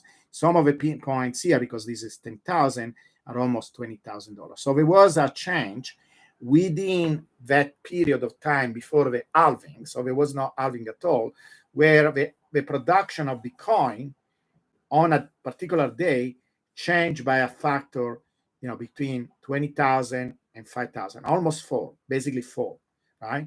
So that is actually 2 times bigger than the change we get when we have a halving. So within this period, we had changes that were even bigger than the halving itself. Why the change? I hope I understand, everybody understands, but maybe for the people that are not yet familiar about some of this topic, basically the hash rate can change, right? There are new companies coming in, bringing.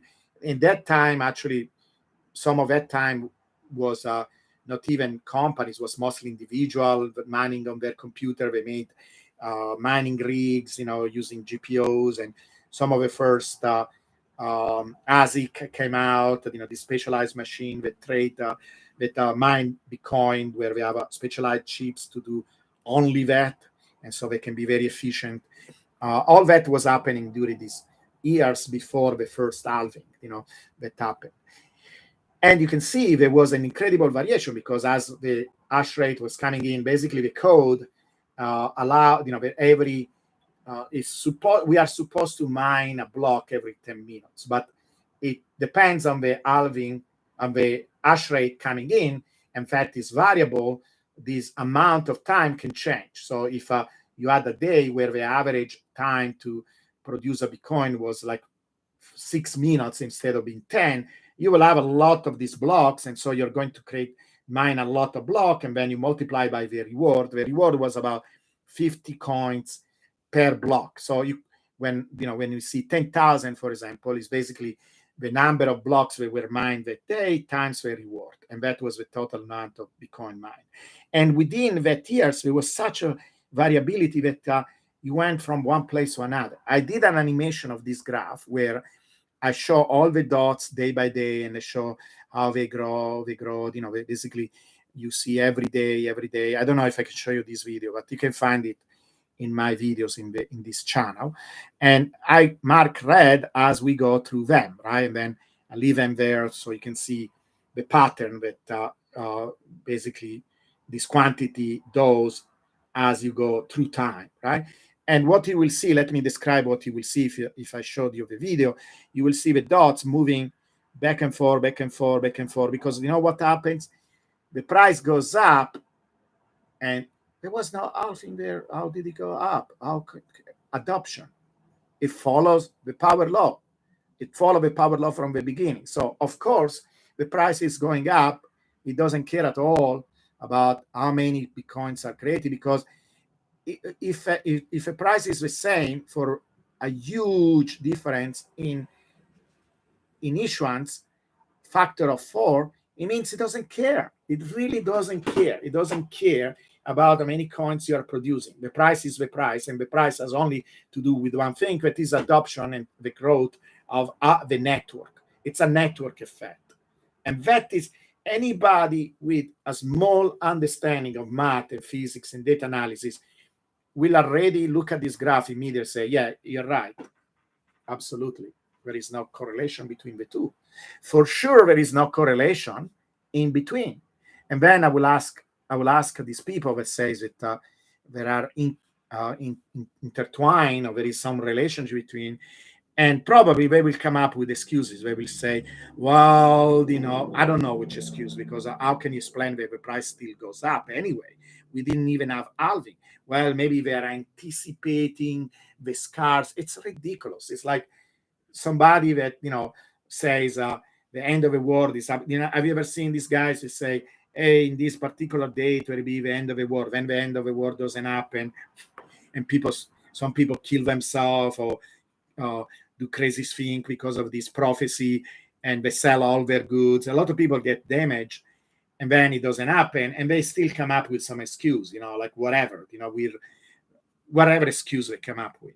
So they will come up with excuse to explain why this happened. This is already completely destroying this idea that there is a relationship between issuance and price.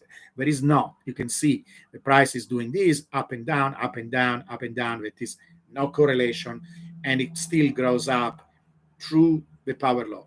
This aggregate here that you see is when we have bubbles, because a lot of dots are, because they go up faster, and so there is a lot of similar prices all concentrated at nearby, and the issuance is also varying during this time, and it's basically they don't care about issuance. The price doesn't care. And if you see the video, it will go up, up, up, up, up, actually reaches kind of the top here where the bubbles are, and it goes down because there is the bear market, and then it goes up again. Because if you're thinking about a cycle, we spend 1 year going up, 1 year going down, and then 2 years going up, right? And after 1 year from the bottom, because everything is so precise in Bitcoin, it's amazing. After 1 year, we have a halving, about something like that, a little bit more than that, 1 year and a half or something like that. We have a halving. And at the halving, the price is over there. It's already there. It's at the top. And what happens?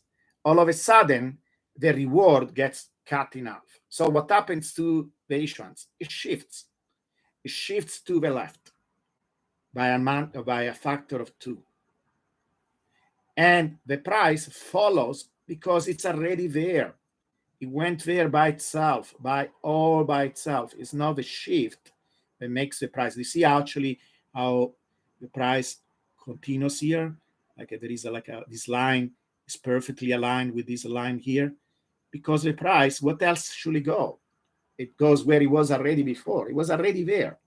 And now because everything shifts to the left, of course, it's going to move to the left. But it's not going up, it's not jumping. If it were correlated, you will see a jump in the price here when there was that event. But again, the people that defend this BS will say, well, it's not really the moment of the halving, that particular block. It's the fact that now there will be less Bitcoin available. Well, again, that is not shown at all by this graph, because the price, if you see the animation, continues to go up and down, up and down. And here actually the issuance even less, but the price actually, here there is a reduction in issuance, and the price continues to go up. It's a BS story. And if I wanted to make that story, it's not supported by the data. There is no way to say there is something that has to do with supply shock. Show me. Like, do you integrate? I did. I integrated this data. I summed it up. See if there is some kind of particular delay. There is nothing like that. And I did all the work that this guy that pushed these stories should do. I did it for them. But I wanted to do something that shows, the more direct, more intuitive way what I'm talking about, right? And unless you really don't want to understand, unless you're resisting, unless you're, you want to believe, and I don't, it doesn't matter what I show you if you want to believe, you really realize there is no relationship between these two. It's a trick. It's an illusion that somehow, this thing will go up because of this shift. It's like, when they show you, I don't know if you ever saw these silly sites where they show the number of vinyl records going down, and also the number of pirates going down, the number of divorces in Illinois, and the number of how much mayonnaise people eat in Wisconsin. The two can be correlated, but they are not. One is not causing the other. There is no connection. And I made the example of a rooster crowing in the morning. You cannot say that it's making the sun go up. It's exactly the same thing. It's what actually, if I was a professor, I've been a professor 9 years, but I was still teaching, and certain sense I'm teaching now, and thank you to be my students. You're not my students. We are sharing, right? We are sharing knowledge and information, um, and you are so good in listening to me. I will use this as a perfect example of correlation is not causation. And in fact, I did all kind of experiments. You know what I did? I substitute this with noise, with pure noise, and I made it jump every 4 years, and I get a beautiful S2F like kind of model, because this is basically the same idea of S2F. The guy didn't mention S2F, but these are all the ideas that S2F model uses. And I can create that because when see how I draw this line here, this line, by the way, is a power law. Like, and this is what actually S2 Plan B did. He didn't do it directly with issuance, but basically it's the exact same thing. I don't need to use S2F. I can use issuance directly. In this case, the power law will be a negative power law because it has a negative slope, but it's basically the same thing. You can create the same model of S2F, basically creating a price model based on reduction of issuance. And it will look exactly like the staircase, right? And why do you get the staircase? Nobody ever asked, why do we see the staircase? The staircase is a show. It's like the graph telling you, screaming at you, say, well, you made me do this thing, because I can always ask the code, the regression code, to fit anything. I could have a huge big blob and say, draw me a straight line. It will be a flat line, but it will be a straight line. In this case, we are making it go through these jumps, these forced artificial jumps, so it's going to find a line there. But you see, for example, how this blob is much less, is smaller than the, basically it's only touching it there, because you are forcing something that is not a power law to be a power law. You can actually determine that. And you say, many times when you say, oh, I get R square of 94 or 95, it's actually better than the power law. Yeah, with blobs, you can do that. The blobs create almost like a leverage.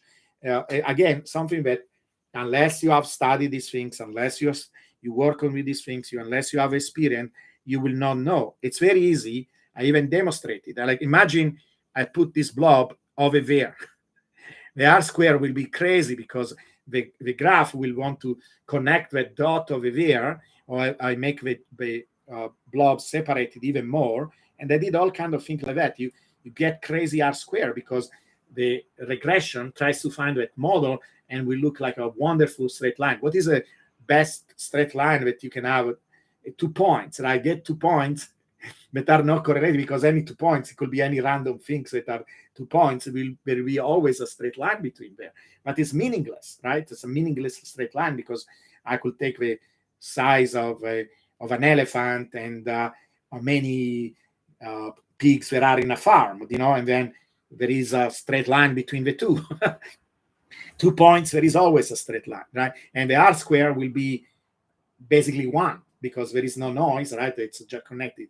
2 points make R square of 1 when there is no correlation at all. So you have to be careful. This is why me and the other people that are working on this, the other day I posted a graph where I did it 5 different ways of doing the regression using different methods that are more robust to outliers and all kind of things like that. I show all of them produce a power law. With this stuff, this is garbage data. Any experienced person will immediately say there is no correlation. There is an illusion of correlation, because basically this jump gives a sense of time. And so basically any 2 things, I could have used my age. I could have used, I'm aging and I'm making the price of Bitcoin. I'm going to go at MIT and I'm going to make a very beautiful talk saying that because I'm aging, the price, and everybody should be grateful about that. And so maybe giving me a lot of Bitcoin because I'm making the price go up, and I can show a graph where my age is perfectly correlated with the price of Bitcoin going up. If 2 things go up, you will find a correlation. It's silly. It's completely silly. And this is why Plan B needs to review this. He needs to refit his model every single time, because if you draw a straight line like this, you will try to find whatever, that goes through this point, but the next blob will be here, maybe, right? It's going to be completely off. In fact, it's something that I should do. I should show you. Now I have a little bit more data. That will be something that I show you next. I drove it without changing this, right? Without using this data, just use this data. I drove a line and then I add the new data. I should be consistent with the power law. It's consistent. Has been consistent for many, many years. With this, the issuance will be there, and this graph will not be showing, or maybe it's going to be here, whatever. I don't know. We will have to see, but it's not going to follow this trend. This, you need to update it all the time because you are enforcing it. You are forcing this. You understand? Do you have any question about this? Because I would like at this point to address any concern, any pushback, and some people are asking questions, but let's see. But please ask anything that you don't understand in my explanation. Push me back. Tell me if I did something wrong, or maybe you're still unconvinced. Because I want to understand. I want you guys to get it. Okay. So if you mentioned did matter, the data points will be more closely attracted to the red line. Exactly. Do you see how you get it?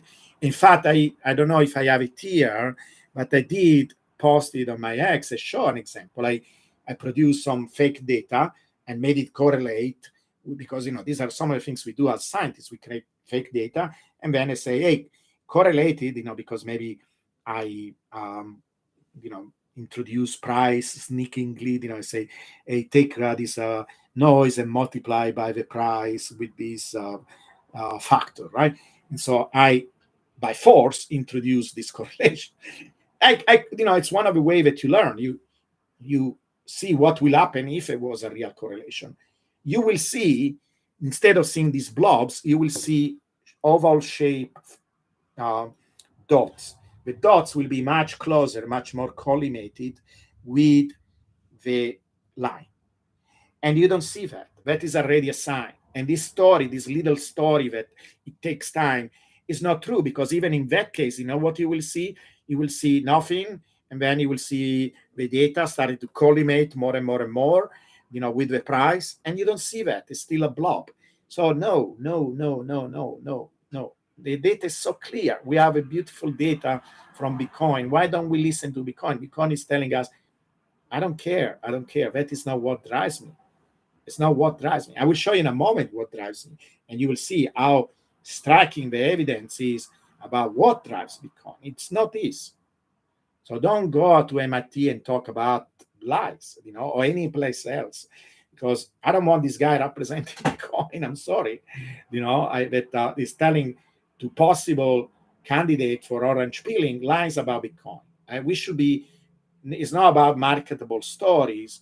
It's about the truth. And then we can take the truth and make it into a marketable story and convince people and orange peel them, etc., etc. But as Bitcoiners, we should always be truthful, right? Because that is what Bitcoin is allowing us to leave the matrix, because it's all about the truth. The matrix is lie. It's a huge, big lies. It's the biggest lies. Printing is a lie. The economy is a lie. The government and politicians are lie. Bitcoin is truth. Do we want to continue to do the same thing and use marketing lies? No, we don't want to do that. Okay. Yeah. So maybe we made a video. Look at the video, see if it makes sense. We talked about how it's creating innovation, and people. You see, I want to show you a couple of graphs, right? So first of all, let's see if I answer all your questions. So, for example, LOL, you got it exactly.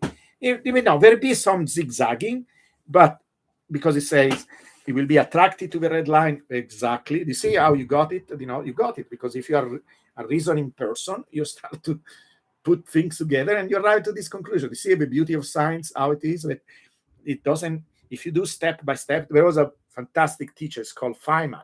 He said physics is not difficult. It's just it is a lot of steps. Everybody could understand quantum mechanics. If we take all the steps and you try to go through all the steps, it will click. It's just that you need to go through the steps, and you went through the step. Very good. Because I tell you, scrap when it's scrap, and I'm the first one to tell you how fantastic of a job you did when you did a good job, right? You did a good job, exactly. How do you explain for a post halving? Yeah, it's a mystery, right? It's there, but if you look at my video, this is what we say. We say this. We say um, there is all this activity, this innovation from the miners. They buy new equipment. They are trying to deal with the Moore's law and with the halving, etc. And that indirectly brings more security to the system. And also, people know that there is this event.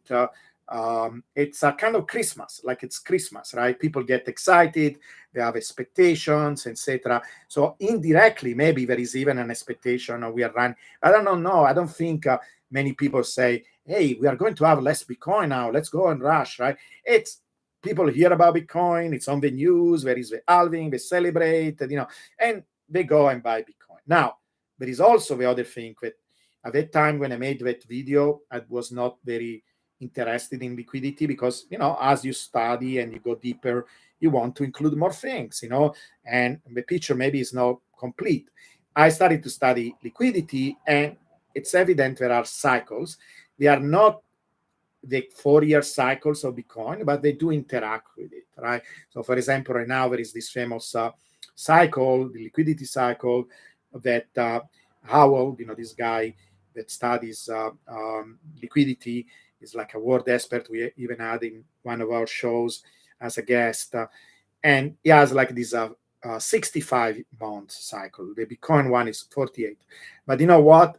This cycle, we are going to be aligned. They are going to be the peaks of a 2-cycle coincide. So that is something that we need to study. Maybe how liquidity comes in, and other things, right? So once you show that something doesn't work, then you need to understand what else. So right now we don't have a full picture of why we have the bubbles, but we gave some hints. And I think there is a lot of FOMO, a lot of expectations. There is a lot of liquidity also available. I could show you some of the graph where you can see very clearly we have like an excess of liquidity before the bubbles, and then actually, what happened at the top of the bubbles? We lack the liquidity. We lack the liquidity, and then this is why the price crashes.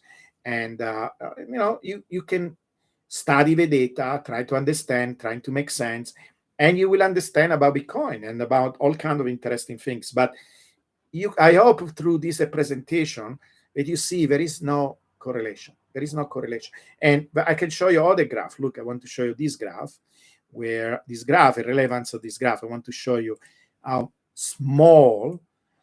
And by the way, these slides, I'm going to put them available. Right now, they are completely free on Patreon. So if you go to the shop, you will have to be a member of my Discord channel. It's $3, and this the work of many months and years. And I'm going to update it every single time. And so the members are going to get it for free, and it's $3 because I wanted to make them free, but Patreon doesn't allow you zero amount. If I found another way to update them somewhere else, I will make them free. But you can get them on my Patreon. You can go to the Patreon. I can give you the link, and you can download them. Look at this. Look at this graph. So what this graph shows? It shows in blue here we have, and maybe you never saw this graph. It's a really cool graph. It shows Bitcoin growth, right? This is the price. It shows and we have two y-axis, right? So there are some graphs, and they use scientific notation. So I didn't make this graph; somebody else made it. I think actually, where I took it from a paper that was studying this thing. And look at this, right? So this is the production of Bitcoin, and this is the price of Bitcoin. So for the price, you want to use this one, and for the production of Bitcoin, there are two things. One is the transaction. So this red one is the transaction. So basically, is how many Bitcoin are going back and forth every single day. every single day. And notice what happened. Initially, that number went up, went up, went up. And this is in BTC. So in dollars will be higher, right? Because there will be bigger and bigger volume in dollars. But in terms of Bitcoin, it's kind of constant, right? Because it's flat, right? Sometimes there are peaks, right? Notice, like, for example, with one peak up in here, So it's interesting to see where the peaks are, but kind of flat, right? A little bit. And it went up here. And then this blue, and we call it Coinbase. So basically, it's the production of Bitcoin, the new Bitcoin that are created. Look at this. It's going down, right? It's going down like he showed in his video. But notice how much is that, right? Because you have to look at this, right? So initially was 10 to the 4 million BTC, right? Like this order. How big was at that time? So maybe, if anything, this idea of scarcity had a role, because here we are almost similar. So if anything, and you know what? Let me show you something. Look at this. They were kind of similar, right? You know what? I told you a little lie, and I'm going to show you where not lie, but this is how you do it. You go back and say, look at that. Maybe early on, let's find that graph. You see how many I have? So many, too much stuff. Where was it? Where was it? That issuance graph. I want to show you not this one. The issuance graph. Yeah. Look at this. See how it's slightly slanted a little bit, not much. And the other ones are not, right? They are pretty much blobs. This one is slightly slanted. In fact, I even another way of showing this, right? I did it like the price of Bitcoin and the change in issuance.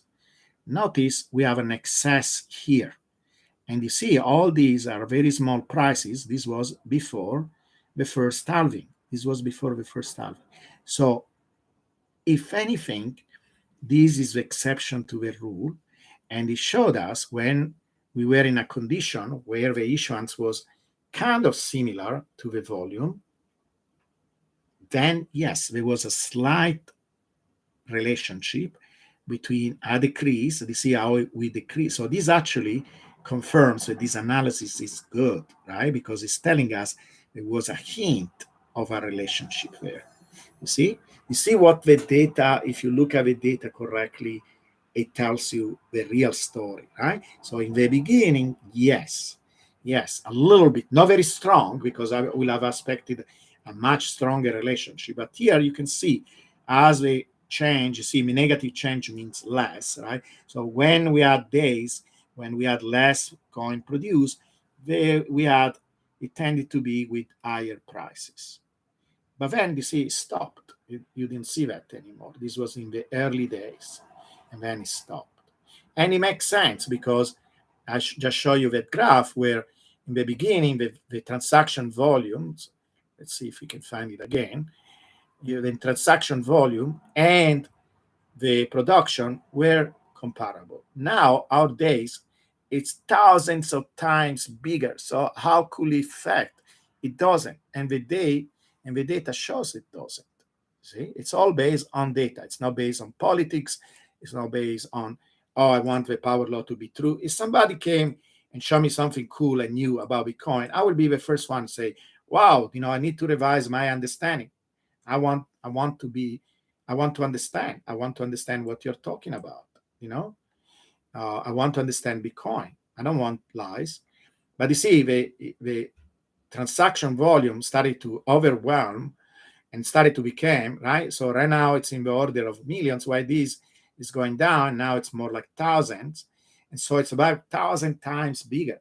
So how could it affect anything, right? It's going to be like a number, and then 001, this is where the effect of this issuance is, third decimal place. Who cares? It's a rounding error. And the market anyway responds to that, because if that creates an increase in price, what do you think it happens if there is an increase in price? Will it be more volume, And so it corrects for that, in particular because it's so small, or it doesn't even care. It's like you're imagine how this huge big river, and there is like a little rivulet that is drying out, is becoming smaller and smaller, and some crazy guy comes say, you see, that is what it makes the price go up. This is why the waves of this river becomes bigger and bigger, because that little rivulet is drying up. What are you talking about? It will make complete zero sense, right? Zero sense. And so, do you follow me, or am I saying something stupid? Do you agree with what I'm saying? And it's really true, right? If you start to understand the truth of things, you care about that, right? So this is an SF, S2F, because basically it's related to this idea of S2F, right? Where in this case, I made completely random numbers, right? I use completely random numbers and I make them jump, and you will see how this random number can make the price go up. And look at this, how beautiful. The real one is the blue, and the red is my fake numbers. How the two can match, because they are both fake, and they are created by this fake issuance, they fake this correlation, so they both fake. One is fake, the other one is fake too, both fake, and it's not what is happening with Bitcoin. And this the other graph shows, how these guys can explain if it's all driven by scarcity that pushes the bubble up. The bubble don't exist. It's like they don't exist, because we go up for 1 year and we go down in a year. How this understanding based on scarcity explains why we are still going up during, before the halving. All this is before the halving, and we are going up in a very methodic, precise way. And we know what is happening. In fact, here, I prefer S2F. This is Adam, right? The halving supply shock is clearly stronger economically when you take a trader view, economic, a bunch of words. Show me the data. It doesn't show me the data. I prefer S2F. Okay. And then I don't have it here, but basically it's an experienced market. Who cares? First of all, we don't know who he is, because he's anonymous, so he could make up a story. And then who cares? Like the other guys an MBA. Okay, I am a physicist. MBA much bigger than physicists, much bigger than MBA when it comes to data analysis, understanding math and data and how these things correlate, because this is our bread and butter. We do this every single day. And this actually, I was actually nice in using issuance, because it looks even more correlated. This is S2F. You are looking, I made a toy model of S2F. Basically, I created a power law, and then I say, if the price follows a power law, then it will look like this, a perfect power law where you don't have any noise or anything. It will look like this, and an S2F model of that power law, like imagine the real thing was a perfect, beautiful, straight power law, no noise at all. And then it will look like this. When you plot S2F versus market cap or price, it will look like this. You will have these segments, and you can still make it fit like this. And we say, oh, there is a relationship. There is not. We know it's a power law. We know that the two don't fit, but you can make it fit. And this is the real data. You see how similar it looks like? It's the only difference is that there are the bubbles, right? But they look identical. And now, can you make fit something like that? Yeah, I can make fit anything. If you have blobs like this is how it looks like. This is how bad of a fit this thing is. And of course, it gets a big. But you know what it does? It average these dots, so it looks like the dots are here. It does some other stuff where it looks like there are smaller gaps. There are these huge big gaps. Somehow they look like there are no gaps. I don't know what it does to its data. When I reproduce, I cannot get like how nice it gets, and use big huge dots, so you don't see that there is not really, it doesn't really make sense to draw a line through that. That's what it does. But anyway, Yeah, this kind of covers all the things I wanted to say. If you have any questions, I can take the questions, but we have plenty of evidence. Oh, you know what? I can tell you then what drives Bitcoin. This is what drives Bitcoin. It's an article that I found of these Chinese scholars, and there is also somebody from Carnegie Mellon, and they look at the activity of networks, social networks. And they looked at two things. They look at the number of nodes. So the number of nodes, so when we talk about network are these systems that are very complex, and they are made of parts, right? And these parts, we call them nodes.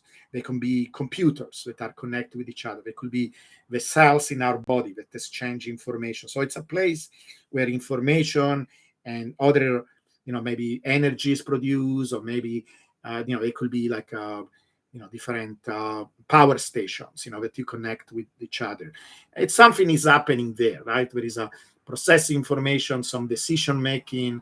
It's central places where everything happens, and they are somehow disconnected. But then maybe there is even a medium in between that connects them. But usually, it's some kind of a link that creates a connection between these nodes. And so a social network is kind of like that, right? Like now we are creating a social network. You're coming here, we are exchanging information. You guys are nodes, and then the connection between us, because somebody goes to his girlfriend, say, I was there 2 hours with this crazy Italian guy that was explaining me all this stuff about Bitcoin. You're creating a network there too, because you're involving this person in the network and creating all kinds of connections. So they study this. I don't know how they got the data. And at a certain point, I would like to do the same. I look at this real network because I want to learn how they did it and how it compares with what we are doing. But it's very similar to what we are doing. We have two pieces of information. We have nodes. This is N, and T here means as a function of time. You see how we have time, and they measure like we do exactly. It's almost like they did exactly what we did with Bitcoin. And I didn't know about this paper. I did it before because this is what a scientist will do. It's very natural. You will take the time when the network was created. For some reason, they have data since 200 days. They don't have data before, maybe because it was not public or whatever, some reason why they don't have it. Like with us, is the same thing. We don't have a first tier because it was a kind of peer-to-peer transaction. We didn't have an exchange. And they track the number of nodes. The nodes, let's make this a little bit bigger so you can actually see it a little bit better. Okay. So they have the red one is nodes, and the link is the blue one here. Notice the link are more, right? Because it's going to be some kind of power of a node. And this shape, because unfortunately they do it, we have other graphs where we do it logs. Here, for example, we did it log. But here we did it log here and linear here. Notice what you get. This shape should be super familiar to you. That is the curve shape we get with Bitcoin. Because you know what these are all power laws. And when you do this graph on a power law, they're probably taking some average because I will expect more noise, but for some reason it's very smooth, right? With us it's less smooth, but we get that beautiful curve like this. That is how a power law looks like in this type of graph. If I did a log, it will look like straight line. And then they measure the slope of these things, and you can see that both the nodes and the links. The links, they call it E because E is edges, is a technical word we use when we study network. And by the way, network theory is a branch of physics. So not all, also mathematicians study them, but it's a kind of, there is also a lot of physicists that study them, like Barabasi, for example. If you want to read another book, I can give you a link for that book. It's the book from Barabasi. It is really a cool book. But I will put it in the comment. You can look it up. And it talks about networks and the science of network. Very open book. They look at this other network. This is a place where people, math and physics people, it's mostly more technical. They don't have many biology unless it's very like biophysics or something. They publish this paper online before they send it to a peer review journal, so people can give them feedback and comments, etc. And it's kind of like a network. And you notice also it's a power law. They look at both the connections and the nodes is a power law. And then you'll say, why in back they look at Enron? In this case, this was they had access to the emails, and so they look at all the connections, like how many emails somebody sent to whom, etc. Because I guess it's data that is available because of the bankruptcy, so they had to make this data public so people can study and look at it and so on. And so this is what they did. And so it was not really a digital network. It was more like, well, digital internally, because these were internal emails or other communications. And notice what happens. So when people say, hey, can the power law be broken? Yeah, it can. And it can be broken in both directions, because look at what happens. Look what happens. It didn't follow anymore that pattern, and in fact, it broke. It really broke. In that case, it really broke because the company went bankrupt, and of course, the communication dropped, and very quickly, the network got destroyed because everybody was going home or fired or whatever. So the network broke down. So it's a really cool case because it shows when things can go wrong, right? Because as strong as these networks are, because they are very difficult to change, but in both direction, positive and negative, they are very resilient, etc. They are going to be broken if a huge event like that happens, right? If everybody's sent home, you don't have a network. So a catastrophic event can do that. And then, this Weibo, that is another one. All of them are power law. So what they show here is how fast the network is growing. This one seems actually that is slowing down, right? It's going down. And this one is the speed is slowing down, right? These ones are like Bitcoin will look like this, because actually we are going, it's different from diminishing return, but the change here in price is still going up, and so the velocity, how the price changes in time is going up. The price itself goes up with 6. If you take the derivative, it will be the velocity goes up with 5. So this is how we look like. And then the relationship between the links and the nodes. That one is also power law. And this, in this case, the name for that is called the densification of a network. And they show a slope. You see how beautiful power law they get, almost perfect, right?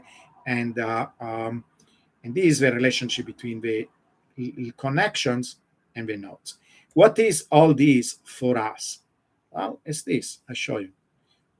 In fact, I even contacted the author. I don't know if he responded me. I just contacted him yesterday, actually.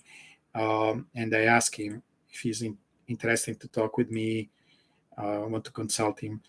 But our understanding of this is that Bitcoin is exactly a network, and it cannot be understood with these scarcity stories, etc. You have to complete change your understanding of the world to understand Bitcoin.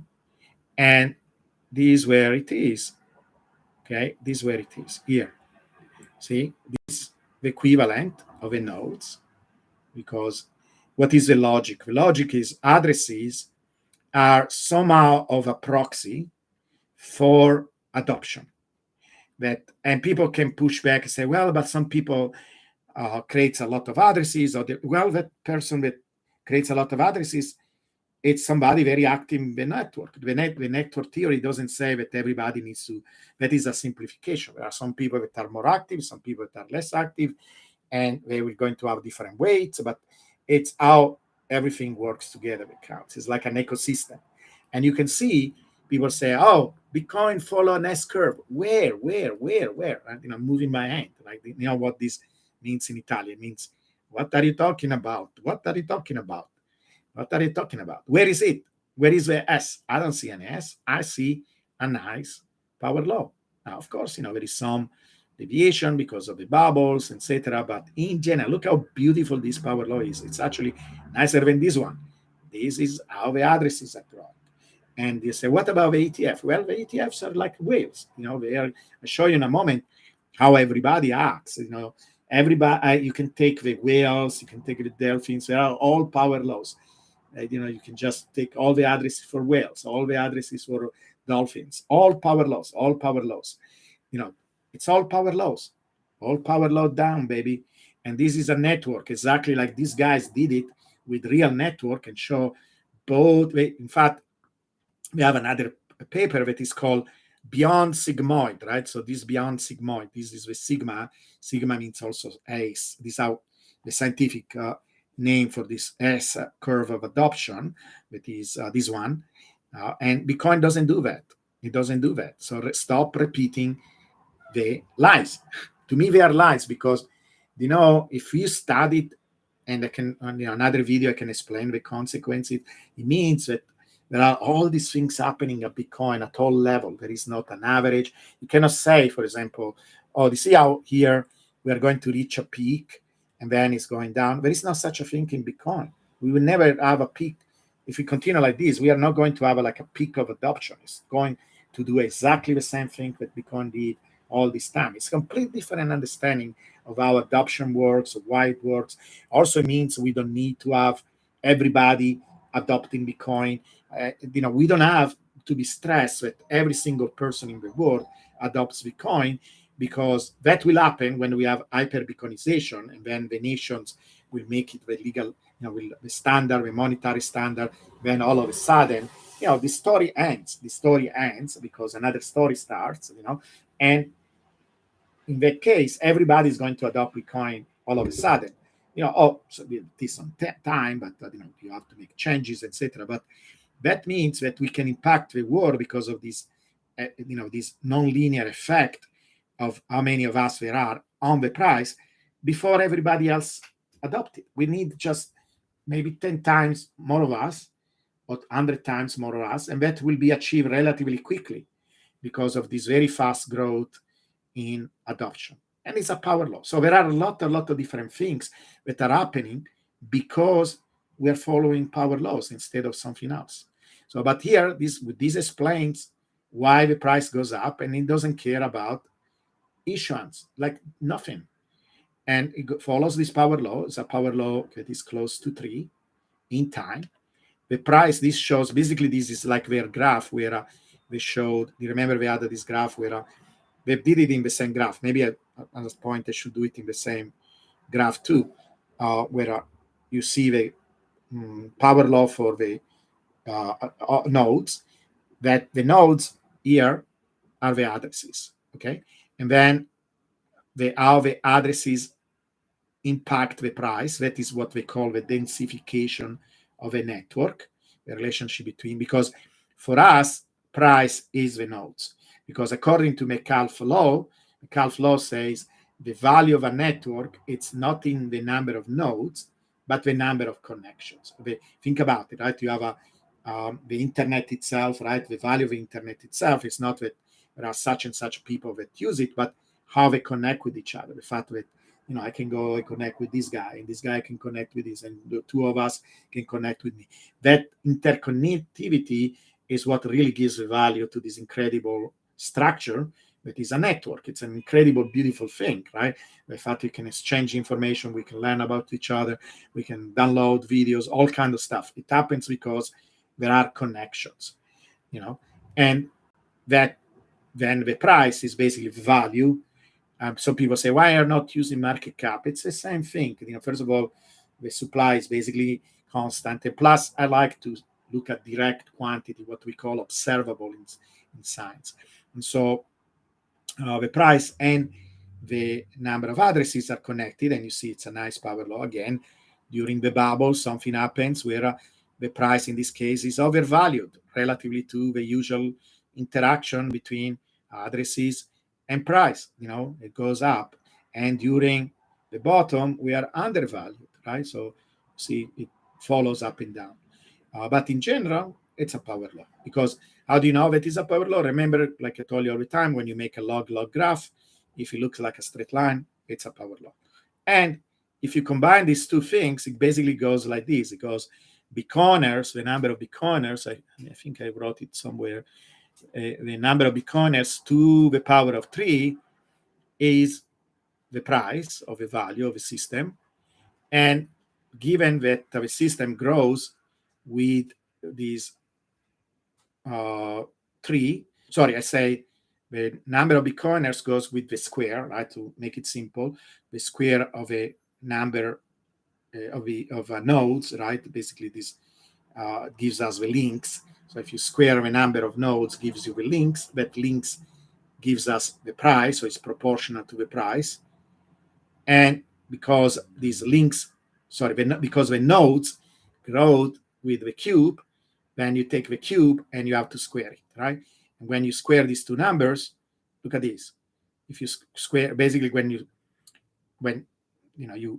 take the cube, the power of a power, you multiply these two numbers, right? Started to become a little bit tired, so I misspoke. But if you do that, right, take 3.18, multiply by 1.7, you get 5.65. The real slope here is 5.71. So we are within 1%. So I can explain, I can tell you, oh, do you know why? We are observing this beautiful power law in time because it's the product of the interaction between these two things. So I explain you. Can the scarcity guys do this? Do they have a formula that explain this? They don't. Absolutely not. Because S to F is the closest things, and I show you it's based on an illusion. It's not there. And so this is it. And not just that, if you have a patience, we can go through this and then we can really stop. I did it where I cut the number of, the balance basically on different addresses. I say, let's take everybody, anything that is non-zero balance, right? I eliminate of a non-zero balance addresses. Then let's go one step higher. I could have made it hundreds of them, but I'm trying to make the graph less cluttered. So it doesn't matter. It will still look like the same. And so I went to the next step and they say, I should have put here the cutoff. I didn't. I can improve the graph with which cutoff I use. But just for an example, imagine I'm going to look at 1 Bitcoin balance, 10 Bitcoins balance, 100 Bitcoin balance. So I'm looking at progressively larger balances. And the steeper graph that you see here, it's all of us, everybody. And as you go down, these are bigger and bigger wallet. And it makes sense that you see the growth is slowing down because, there are no many whales. So if you count the total of whales, the number is going to grow slower, right? So the activity of this very small group of people is going to be relatively small, right? So it's growing slower, and this is what you're seeing here. But you see how they are all power laws, they are all power laws. They have just different slopes. And here I show the slope, almost 1 for the whales. If you go a little bit higher, it's 2, and 2.47. If you get everybody, it's 2.91. Okay, here in using non-zero balances and different cutoffs, right? So this cutoff here is 2.91. So now we go here and we see the same thing, but now this is the impact, how strong of an effect the number of addresses is creating on the price. You see, in this case, they are damn correlated, right? Yes, there is noise, there is ups and downs, but there are no blobs, I can smooth this taking moving average. And you will look, if I take in moving average, they are almost perfectly on top of each other, and it's continuous. There are no jumps. There is no stupidity going on, that says, hey, it's just an illusion, it's not. They are really connected with each other. And you see, also something like this, it will be almost impossible to get with something that is an illusion. How come you get a very meaningful pattern of that? So basically, this one, the steeper one, right? Also, because you see the total number of addresses is going to be less for these guys. You see, they just arrived here. These guys arrived here. So they have a total number of addresses that is smaller because there are not many of them. these are the whales. Um, but the curve is steeper. That means they have a stronger impact, right? You measure the slope. A small change in these addresses is going to change the price of Bitcoin by a lot. And same thing with like it becomes less and less impactful by the time you say this is all of us. These are all the others. And I wrote here what are these values. So basically, the whales have a slope of 5 relatively to a slope of 2 for everybody. So they are 2.5 more impactful than everybody else. And you have everything between. But now take this number, multiply by this number. Take this number, multiply by this number, because this is how you do it, right? When you combine, remember, price equal addresses to whatever number, but the addresses grow with this speed in time, you multiply the two exponents. Multiply this exponent by this exponent, multiply this exponent, and you get this 5.51, 5.64, 5.67, 5.7.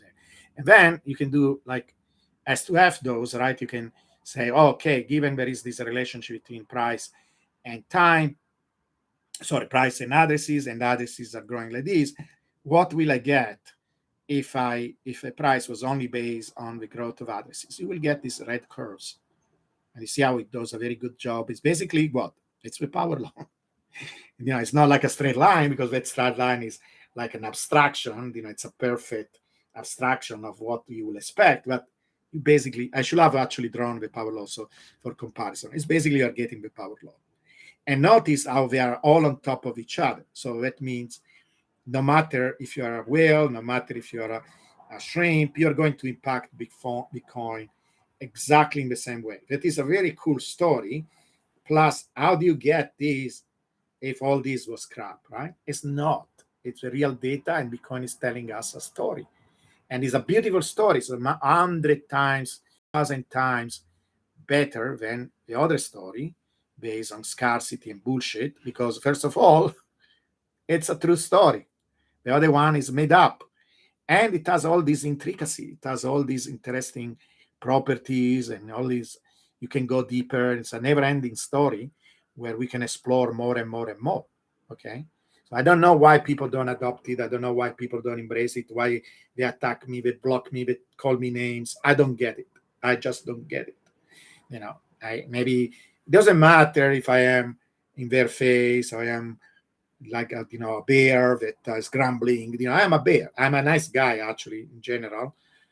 Maybe it's difficult to communicate with in X, but I like the truth. The truth should come before anything else. And if I say something wrong, come with me. Look at the data. Tell me, Giovanni, you made a mistake here. This should be looking a different way. And I will never attack you if you do something like that. I want to understand what you did, if you did correctly, etc. But I would love anybody pushing back based on science, but they never do that. And I never found one single person that has done that yet. Okay, thank you so much. It has been 2 hours. You've been so patient. I will try to answer questions. I can stay here another few minutes, and I need to go and have some dinner and take a walk. So Saxon is telling me nice things about my skills, and I one day says, I'm curious your thoughts process for P2, P2, P1. I was trying to find a way of showing. So Saxon is referring to this graph, right, that I try to post. And again, there are many times where I do these things and I think, oh, this is going viral. And again, it's not about viral. Of course, I am a human being, of course, right? Okay, I will lie if I didn't tell you I love some attention, or love people appreciating my work, of course, right? But believe me, if I did that, I will talk about God candles and all kind of stuff like that. I like people being excited about Bitcoin. That is what it drives me crazy. That I want people love Bitcoin, love all the beautiful. So he's talking about this graph. What did they do with this graph? I sample randomly 2 things, right? That is, so pick 2 days, 2 random days, and the computer is very good. You can do this very fast, right? Like I can produce 1 million random days, like day 1,000 and day 500, day 522 and day 329.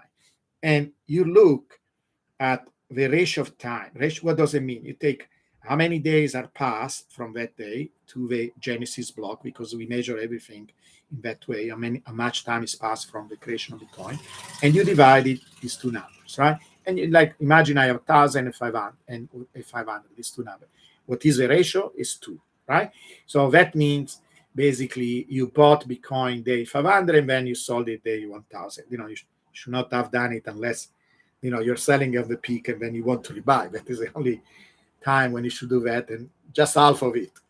But let's say you did that, right? Then you waited 2 times longer relatively to how much time is passed by since the creation of Bitcoin.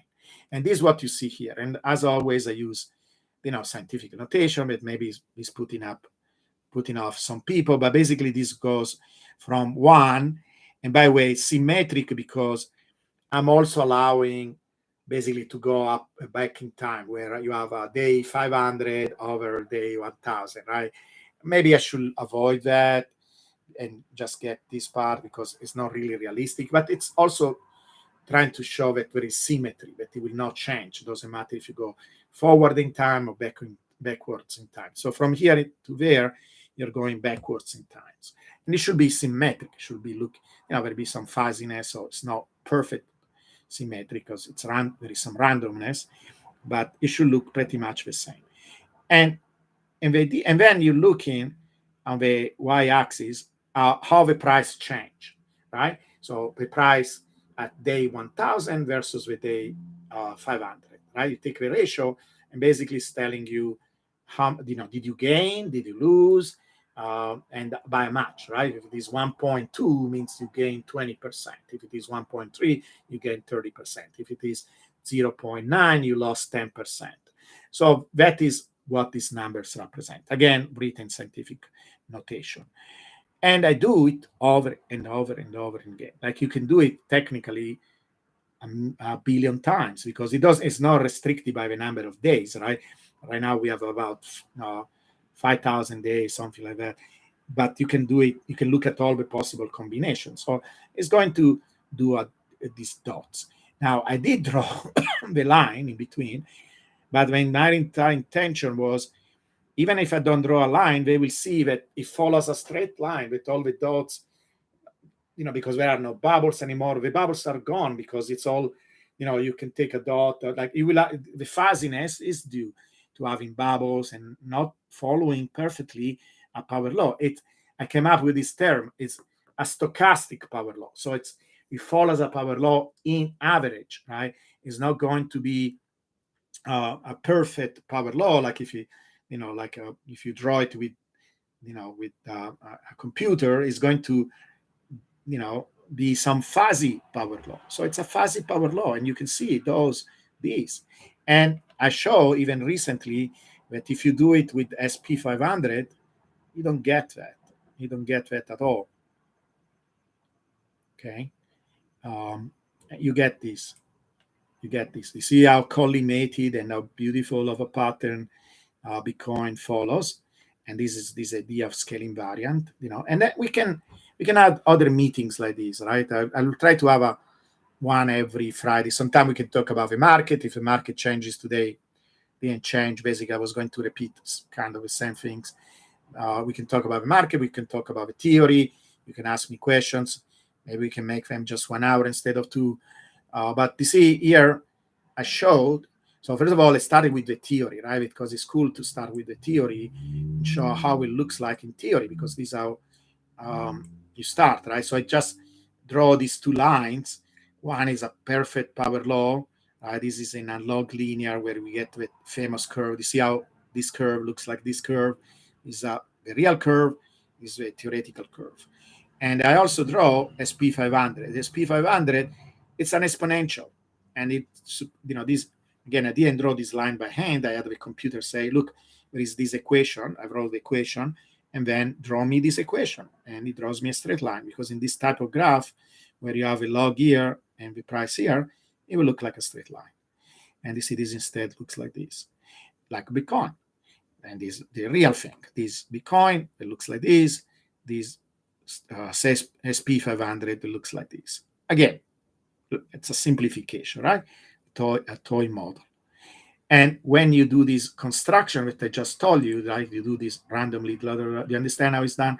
I just pick these random numbers and then I say, show me the ratio of the days here on the x-axis and show me the rate. So it's not, there is no model. One says a model. There is no model. Which model are you talking about? I'm just plotting the data in a funny way. We do that all the time in science. It's just representing data.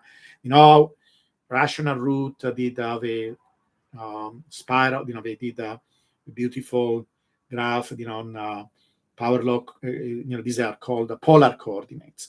Beautiful idea. He didn't invent that representation. I think actually invented this. I never saw it. Maybe I'm making a mistake. He didn't invent that. It was something that was already done. Like I didn't invent the power law. Nobody can tell, oh, you invented the power law. Have existed since science existed. I decided to use it with Bitcoin. I get the credit for that. He gets the credit for the beautiful spiral. What I show, though, is that if you draw the power law, then the power law, it's this amazing, beautiful spiral. This one, it looks like this. And you say, well, what is going on with the price? I average the price. If you average the price over 4 years, it looks like that. It's not crazy. It's not crazy how regular it looks. It's crazy, right? And the red curve is the power law. And you can see they are almost a perfect match, right? This is what I did. But I think it's a good contribution, right? And also, by doing that, I'm telling you there is a simple equation. This equation that tells you how it does this, how the price does this. And we can project that equation to the future, because if you write an equation, you can put future times, and we can see what it's going to do in the future. So it's not a bad contribution, right? But he gets the credit, because when somebody does a good job, he gets the credit too. So here is the theory. This is what the theory says. I added a little bit of noise to the power law, and it looks fuzzy, because if I reduce the noise and I use just the theoretical curve, it will look like perfect straight line.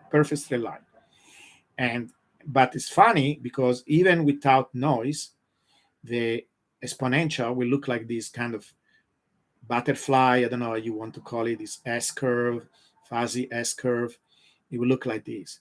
Why? Because there is no, like this says, there is basically one price, one ratio of prices, or we can call them returns, one return for one scale. This is like a scale. So a scale of 2, a scale of 3. So a change in week, is this weeks, is this months, is this quarters, is these years, decades. And this is what you're seeing here, is the scale of time. So you can think of this ratio as a scale. Is the change in time. Is it change in days, change in weeks, change in months? And for every change, this is what scale invariant means. For one precise change, it should be one single return. The fuzziness make it not perfect. But with the exponential, there is no such a thing. There is not one unique value. It's all over the place, because this is scale invariant and this is not scale invariant.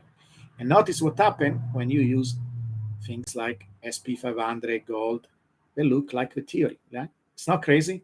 It looks exactly like a theory, because remember, I made it up, right? I just like nice, beautiful lines, and this is what you get.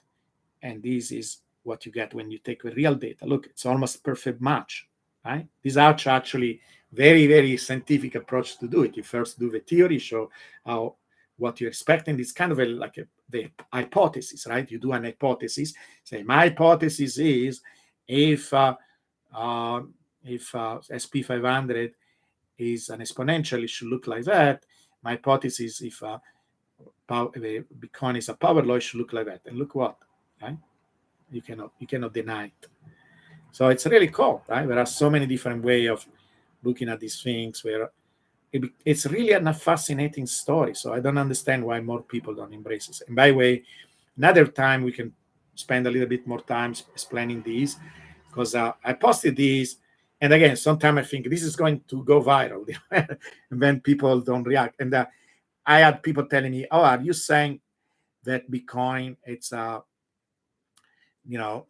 Ponzi scheme?" No, it's a network. It's a beautiful network where people are interconnected, and we are growing. And I also show this curbing mechanism that is basically it's slowing down with time. And we already discussed why that is important, because the system can take the time to adapt and grow and become stable, and it's not going to crash. It's a good thing, even if from a selfish point of view you will want to grow exponential, but or fast. It's going fast enough, but it's also doing it in a clever way.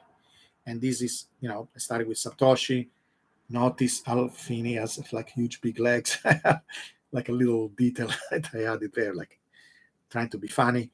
But it turns out we can go deeper in another video about this, because it's really cool. It turns out because of that tree. Remember when I say the addresses grow up with 3, the growth of the address is 3, the power of 3, and we can simplify, right? It's a simplification, right? Here I'm trying to tell a marketable story, right? The story is Bitcoin, Satoshi, orange pill, 3 people, because this is how it works, right? If you look at the change, it's 3 because of the power of 3 divided by the time, multiply the number of Bitcoiners. So the change that we observe in how Bitcoin grows, it's always dependent on where Bitcoin is at the moment, the status of the system right now. And this is how the equation works. The change in Bitcoiners equal to some number, in this case 3 for us, divided by time, so the age of a system. So this became less efficient as we go up in time, or it takes more time, whatever you want to describe it, and it's proportional to how many Bitcoiners there are already. And you can go through this, and next time when I am less started, we can describe it step by step so you understand. Basically, he brought in 3 people, and somebody can say, well, what if it was 4? What if it was 5? It's an average. I'm trying to simplify, right? So this was the average 3. These guys, orange peel more people, and the orange peel more people. But you see, notice how the number of people, if it was not this decrease in time, it will explode like an exponential. And instead, it's a curved exponential. And it's the difference. I was making the other day an analogy. I say, how an atomic bomb explodes and is very powerful and is destructive, but is associated with a very, with a release of energy very fast and very destructive. This is exactly what happens when you have a control reaction, basically like in a reactor. And so that is a good thing, because you can extract the energy, can extract the power of Bitcoin. So it's the difference between having a nuclear explosion and having a reactor that you actually can control and you can use for positive things. And I included the machine because it turns out even the hash rate is another power law and is related with like this, that the hash rate is equal to the value of a network square, so basically the price, and they interact like that. And this one of the reasons why also we have the bubbles, right? And so it's a very nice story all in one single graph. And if you want to have this graph, like I said, it's in the Patreon. All right, take a couple of questions and then we can conclude. Your slope to slope, normalized volatility oscillator you made. I'm curious of thought process. Did you come up with such a good oscillator? Saxon, you're so good. You're asking all this. Almost like a very friendly question.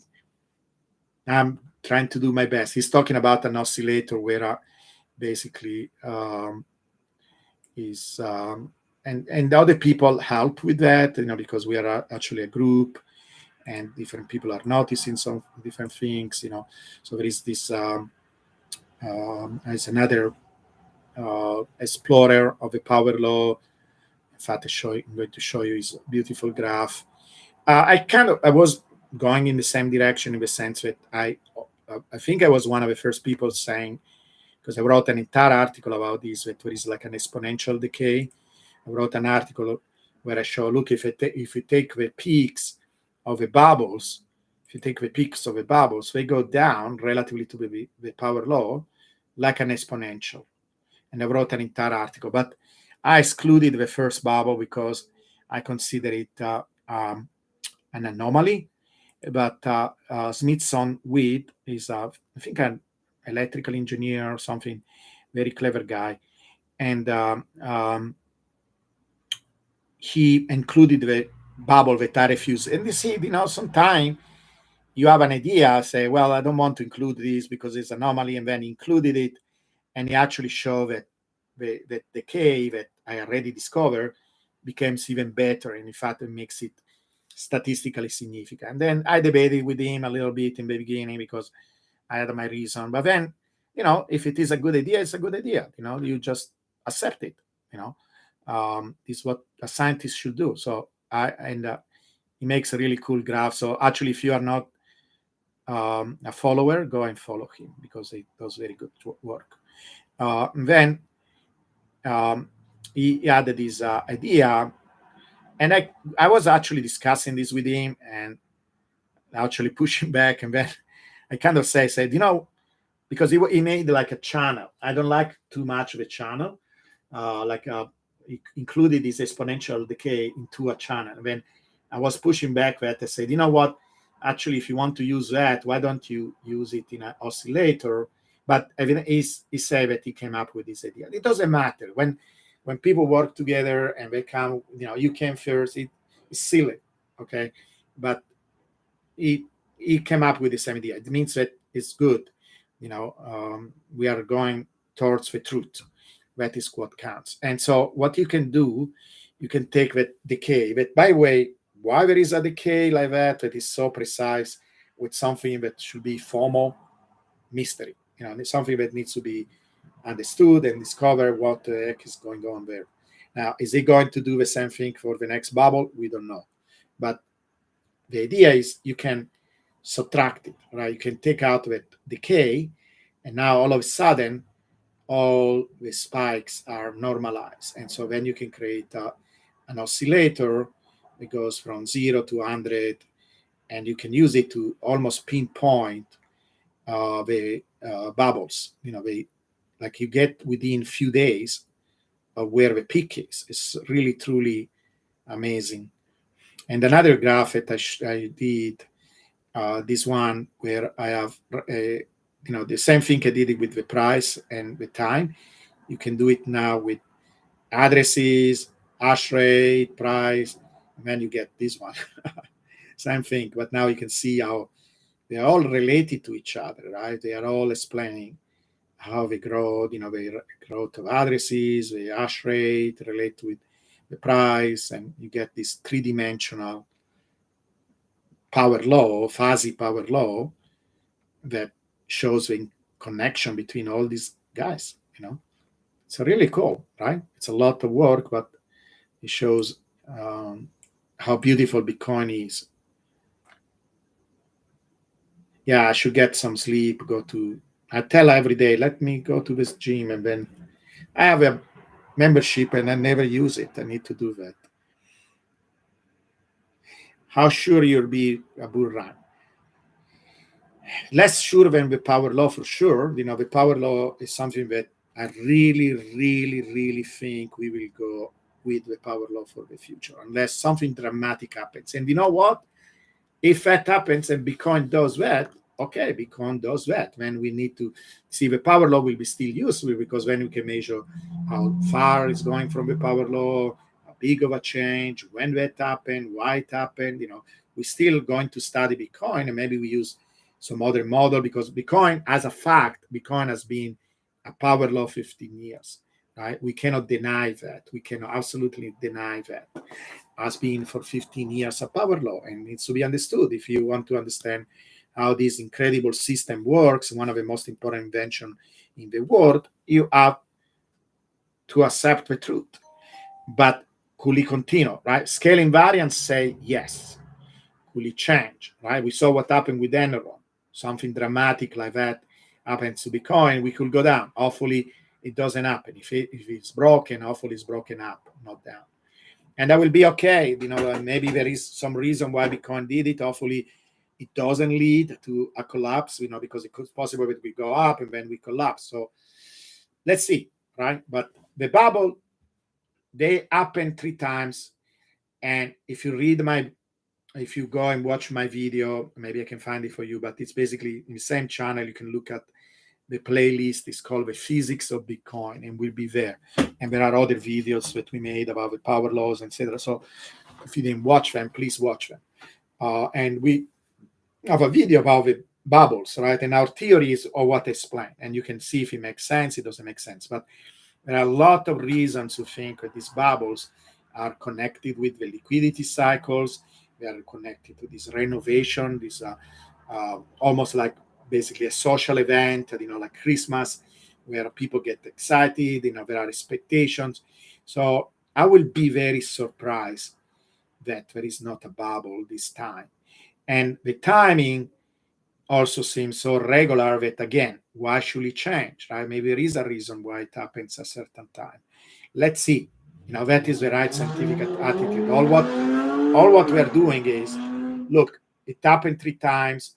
These were the variability. These are the probability. This how likely is that it's going to happen in this way. And then we monitor, as things happen, we update and say, are we going in that direction? Are we doing that? And we can tell ahead of time. So we will be able to monitor and take actions, etc. Now, the size of the bubble itself, the timing, so it goes in this order. If you want, and one day maybe I can do Bayesian analysis, I can do something where I can give more precise probability. But right now it goes. This take this as more fantasy-like part of this video. 90% the power law in terms of how confident I feel. The bubbles, periodicity, 70%. The height of a bubble, maybe 40%. That is the weakest piece that is based on this exponential decay. Who knows if it continues to be the same? I will be very curious and very interesting if it does. But you know the story. If it does, it's $200,000. Let's see if that is the case. Now, going down to the bottom, that part is much stronger because it seems that we always go down to the bottom. In fact, that is where we test the power law. The height of a bubble is not the power law theory. We use the power law to give a feeling of how big these deviations are. So it's indirectly connected with the power law, but not directly. And so we could be wrong by 100,000, and it doesn't do anything to the power law, because the power law allows for that change, because we don't care, right? Really what the power law is, if you added to go with the power law will tell you which bubble are you talking about. I don't see any bubbles. This is what it's telling you, right? Because like we showed before, the bubble cancel each other, right? So at the highest level, the power law says no bubble. But then I show already that graph, right? But then you measure the deviation relatively to the power law, and then you average them, and you see this very regular pattern that it's part of a story. We should not ignore it, right? It's part of a story. 1 year up, 1 year down, 2 years close to the bottom, and the cycle repeats. Are we going to see this? Let's see. We don't know.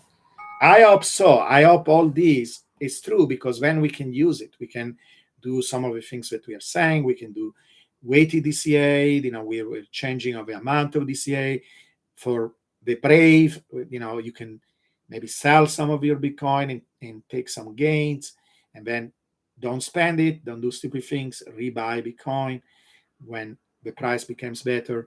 We can do a lot of things, and we can multiply our Bitcoin. Why not? Right? So I hope that it continues to be consistent, much better than a crazy, jump with a candle, that the price goes crazy, and then what if you're a hodler? Why that matters to you? The price will crash because it's going to crash. And if you are, trying to do something crazy during that time, you will be hurt because it's unpredictable. So I'd rather being predictable. Some people say it's boring. Who cares? I don't think it's boring. Go studying all the intricacy of Bitcoin, trying to understand everything.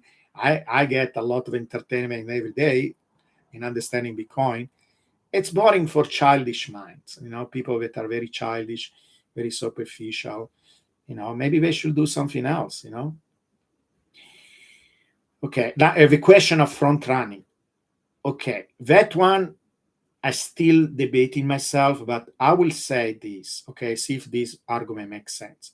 First of all, we are not talking about something small, something minute. We are talking about $1 trillion asset. So I don't think few of us that are going to do things like this are going to affect anything, because it's too big to be affected, maybe locally, but with these big cycles, where a lot of money moves and there are connected with the liquidity cycle, not even huge banks can really affect. It's then when you have many banks and many government together, then yes, you're seeing these cycles. But and they are very much coordinated. They are doing the same thing.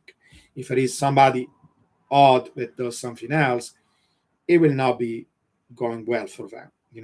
So I don't think front running will really be a thing. If anything, it will actually coordinate more, because now all of a sudden more and more people are starting to do the same thing, trying to sell the top and buy the bottom. So it's actually going to reinforce, if anything, right? Because there will be always some people that, in fact, you see, right? We are of a minority. We are going to be the minority. Many people are not going to understand the power law. Many people are not going to follow it. So if there is a group of us like us doing it, and plus, you're not going to do it all at once and one particular day. It's an area of opportunity, right? So some people will do it early, some people will do it a little bit later. So it's going to be spread out. So I don't think it's a issue. It's a good question. Basically, this Mr. Orto is asking, how sure are you that we will see a bull run, right? And then, okay, that was the previous question. And the next question was, what if people, that was John Carmack, what people front run and the bull run starts a little bit earlier? Yeah, it could be that there is a little bit early, a little bit later, and things shift around. Like, for example, there are things like that can change a little bit the trajectory, right? We know, for example, there is evidence that the reason why we had a double top, right? We had a double top. Here it is another graphic of anything that I did, like how the long-term holder work. It's a model based on how many long-term holders we have versus short-term holders. We can discuss this. See how many things I did. I never stop. I look at so many different things. But see, here we had like two tops, right? And that probably was due to COVID. This is COVID. But we were a lot of stimuli, money printing, and we created like an early top.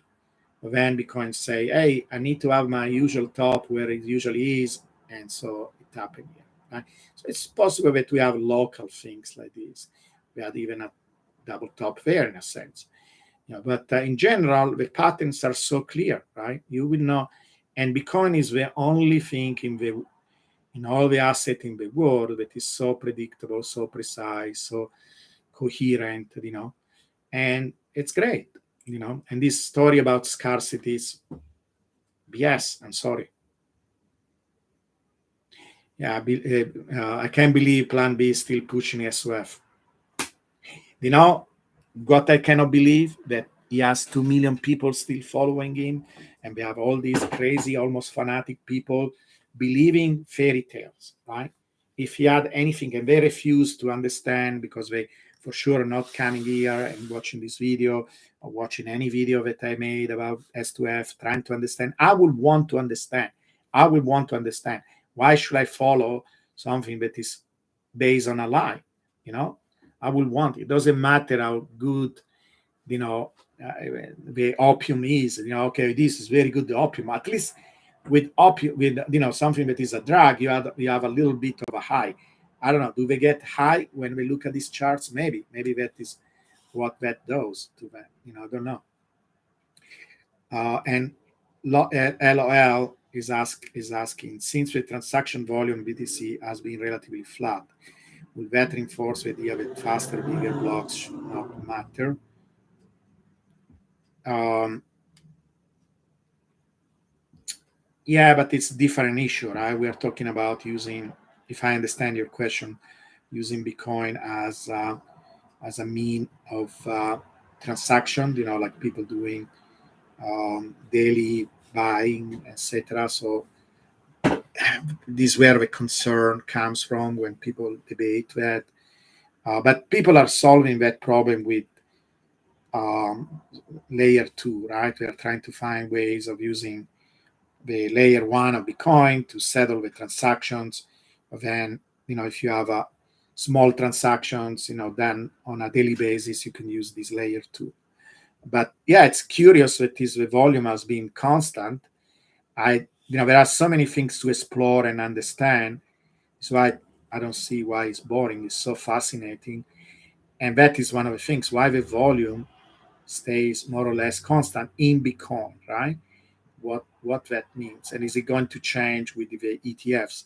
Now, by the way, I started to study the ETFs. I want to study them more, but they don't represent a big chunk. Like someday, so today somebody was talking about 5%. I don't follow that argument very closely. Like when I did it, it was more like 50%.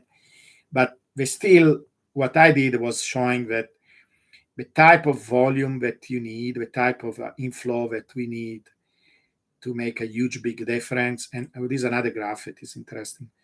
To make a difference in changing the power law, we need to be, like right now, we need on average $200 million per day inflow to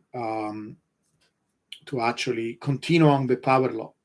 So we will need much, much higher inflow to affect it, to make it go. So the number we are talking about in terms of the ETFs, etc., is kind of, in fact, the power law will tell you right now we are waiting for things like these, like ETFs, to come in and be the type of things that will support the growth of Bitcoin. The type of volume, the type of inflow that we need to continue on this path. Because I did a graph I posted like yesterday, I think, showing how much we need. 200 million right now. In 3 years from now, it's going to be 500. 6 years, a billion per day coming in every day. And so as we grow, we need to have things like these institutions, bigger institution, more Wall Street coming in to just continue on the power law. So you will need something much, much, much bigger than that to make it deviate. So again, like people have wrong ideas about these kind of things, but maybe we stop here. This graph shows, see how consistent these are, basically the revenue of a miners, that over time it's consistent. It doesn't go down or go up. And as we come close to the halving, actually because of a halving, of a Morse law, it goes up. But then there is a reset due to the halving, and then a reset. So that is part of in trying to understand what is going on with the halving. That it doesn't have anything to do really with supply shocks and other things like that. But we can go deeper. Hopefully, some of these ideas are useful to you to understand how Bitcoin works. Okay, I'm going to get dinner. So thank you so much to follow, and hopefully all this is useful. Bye, guys.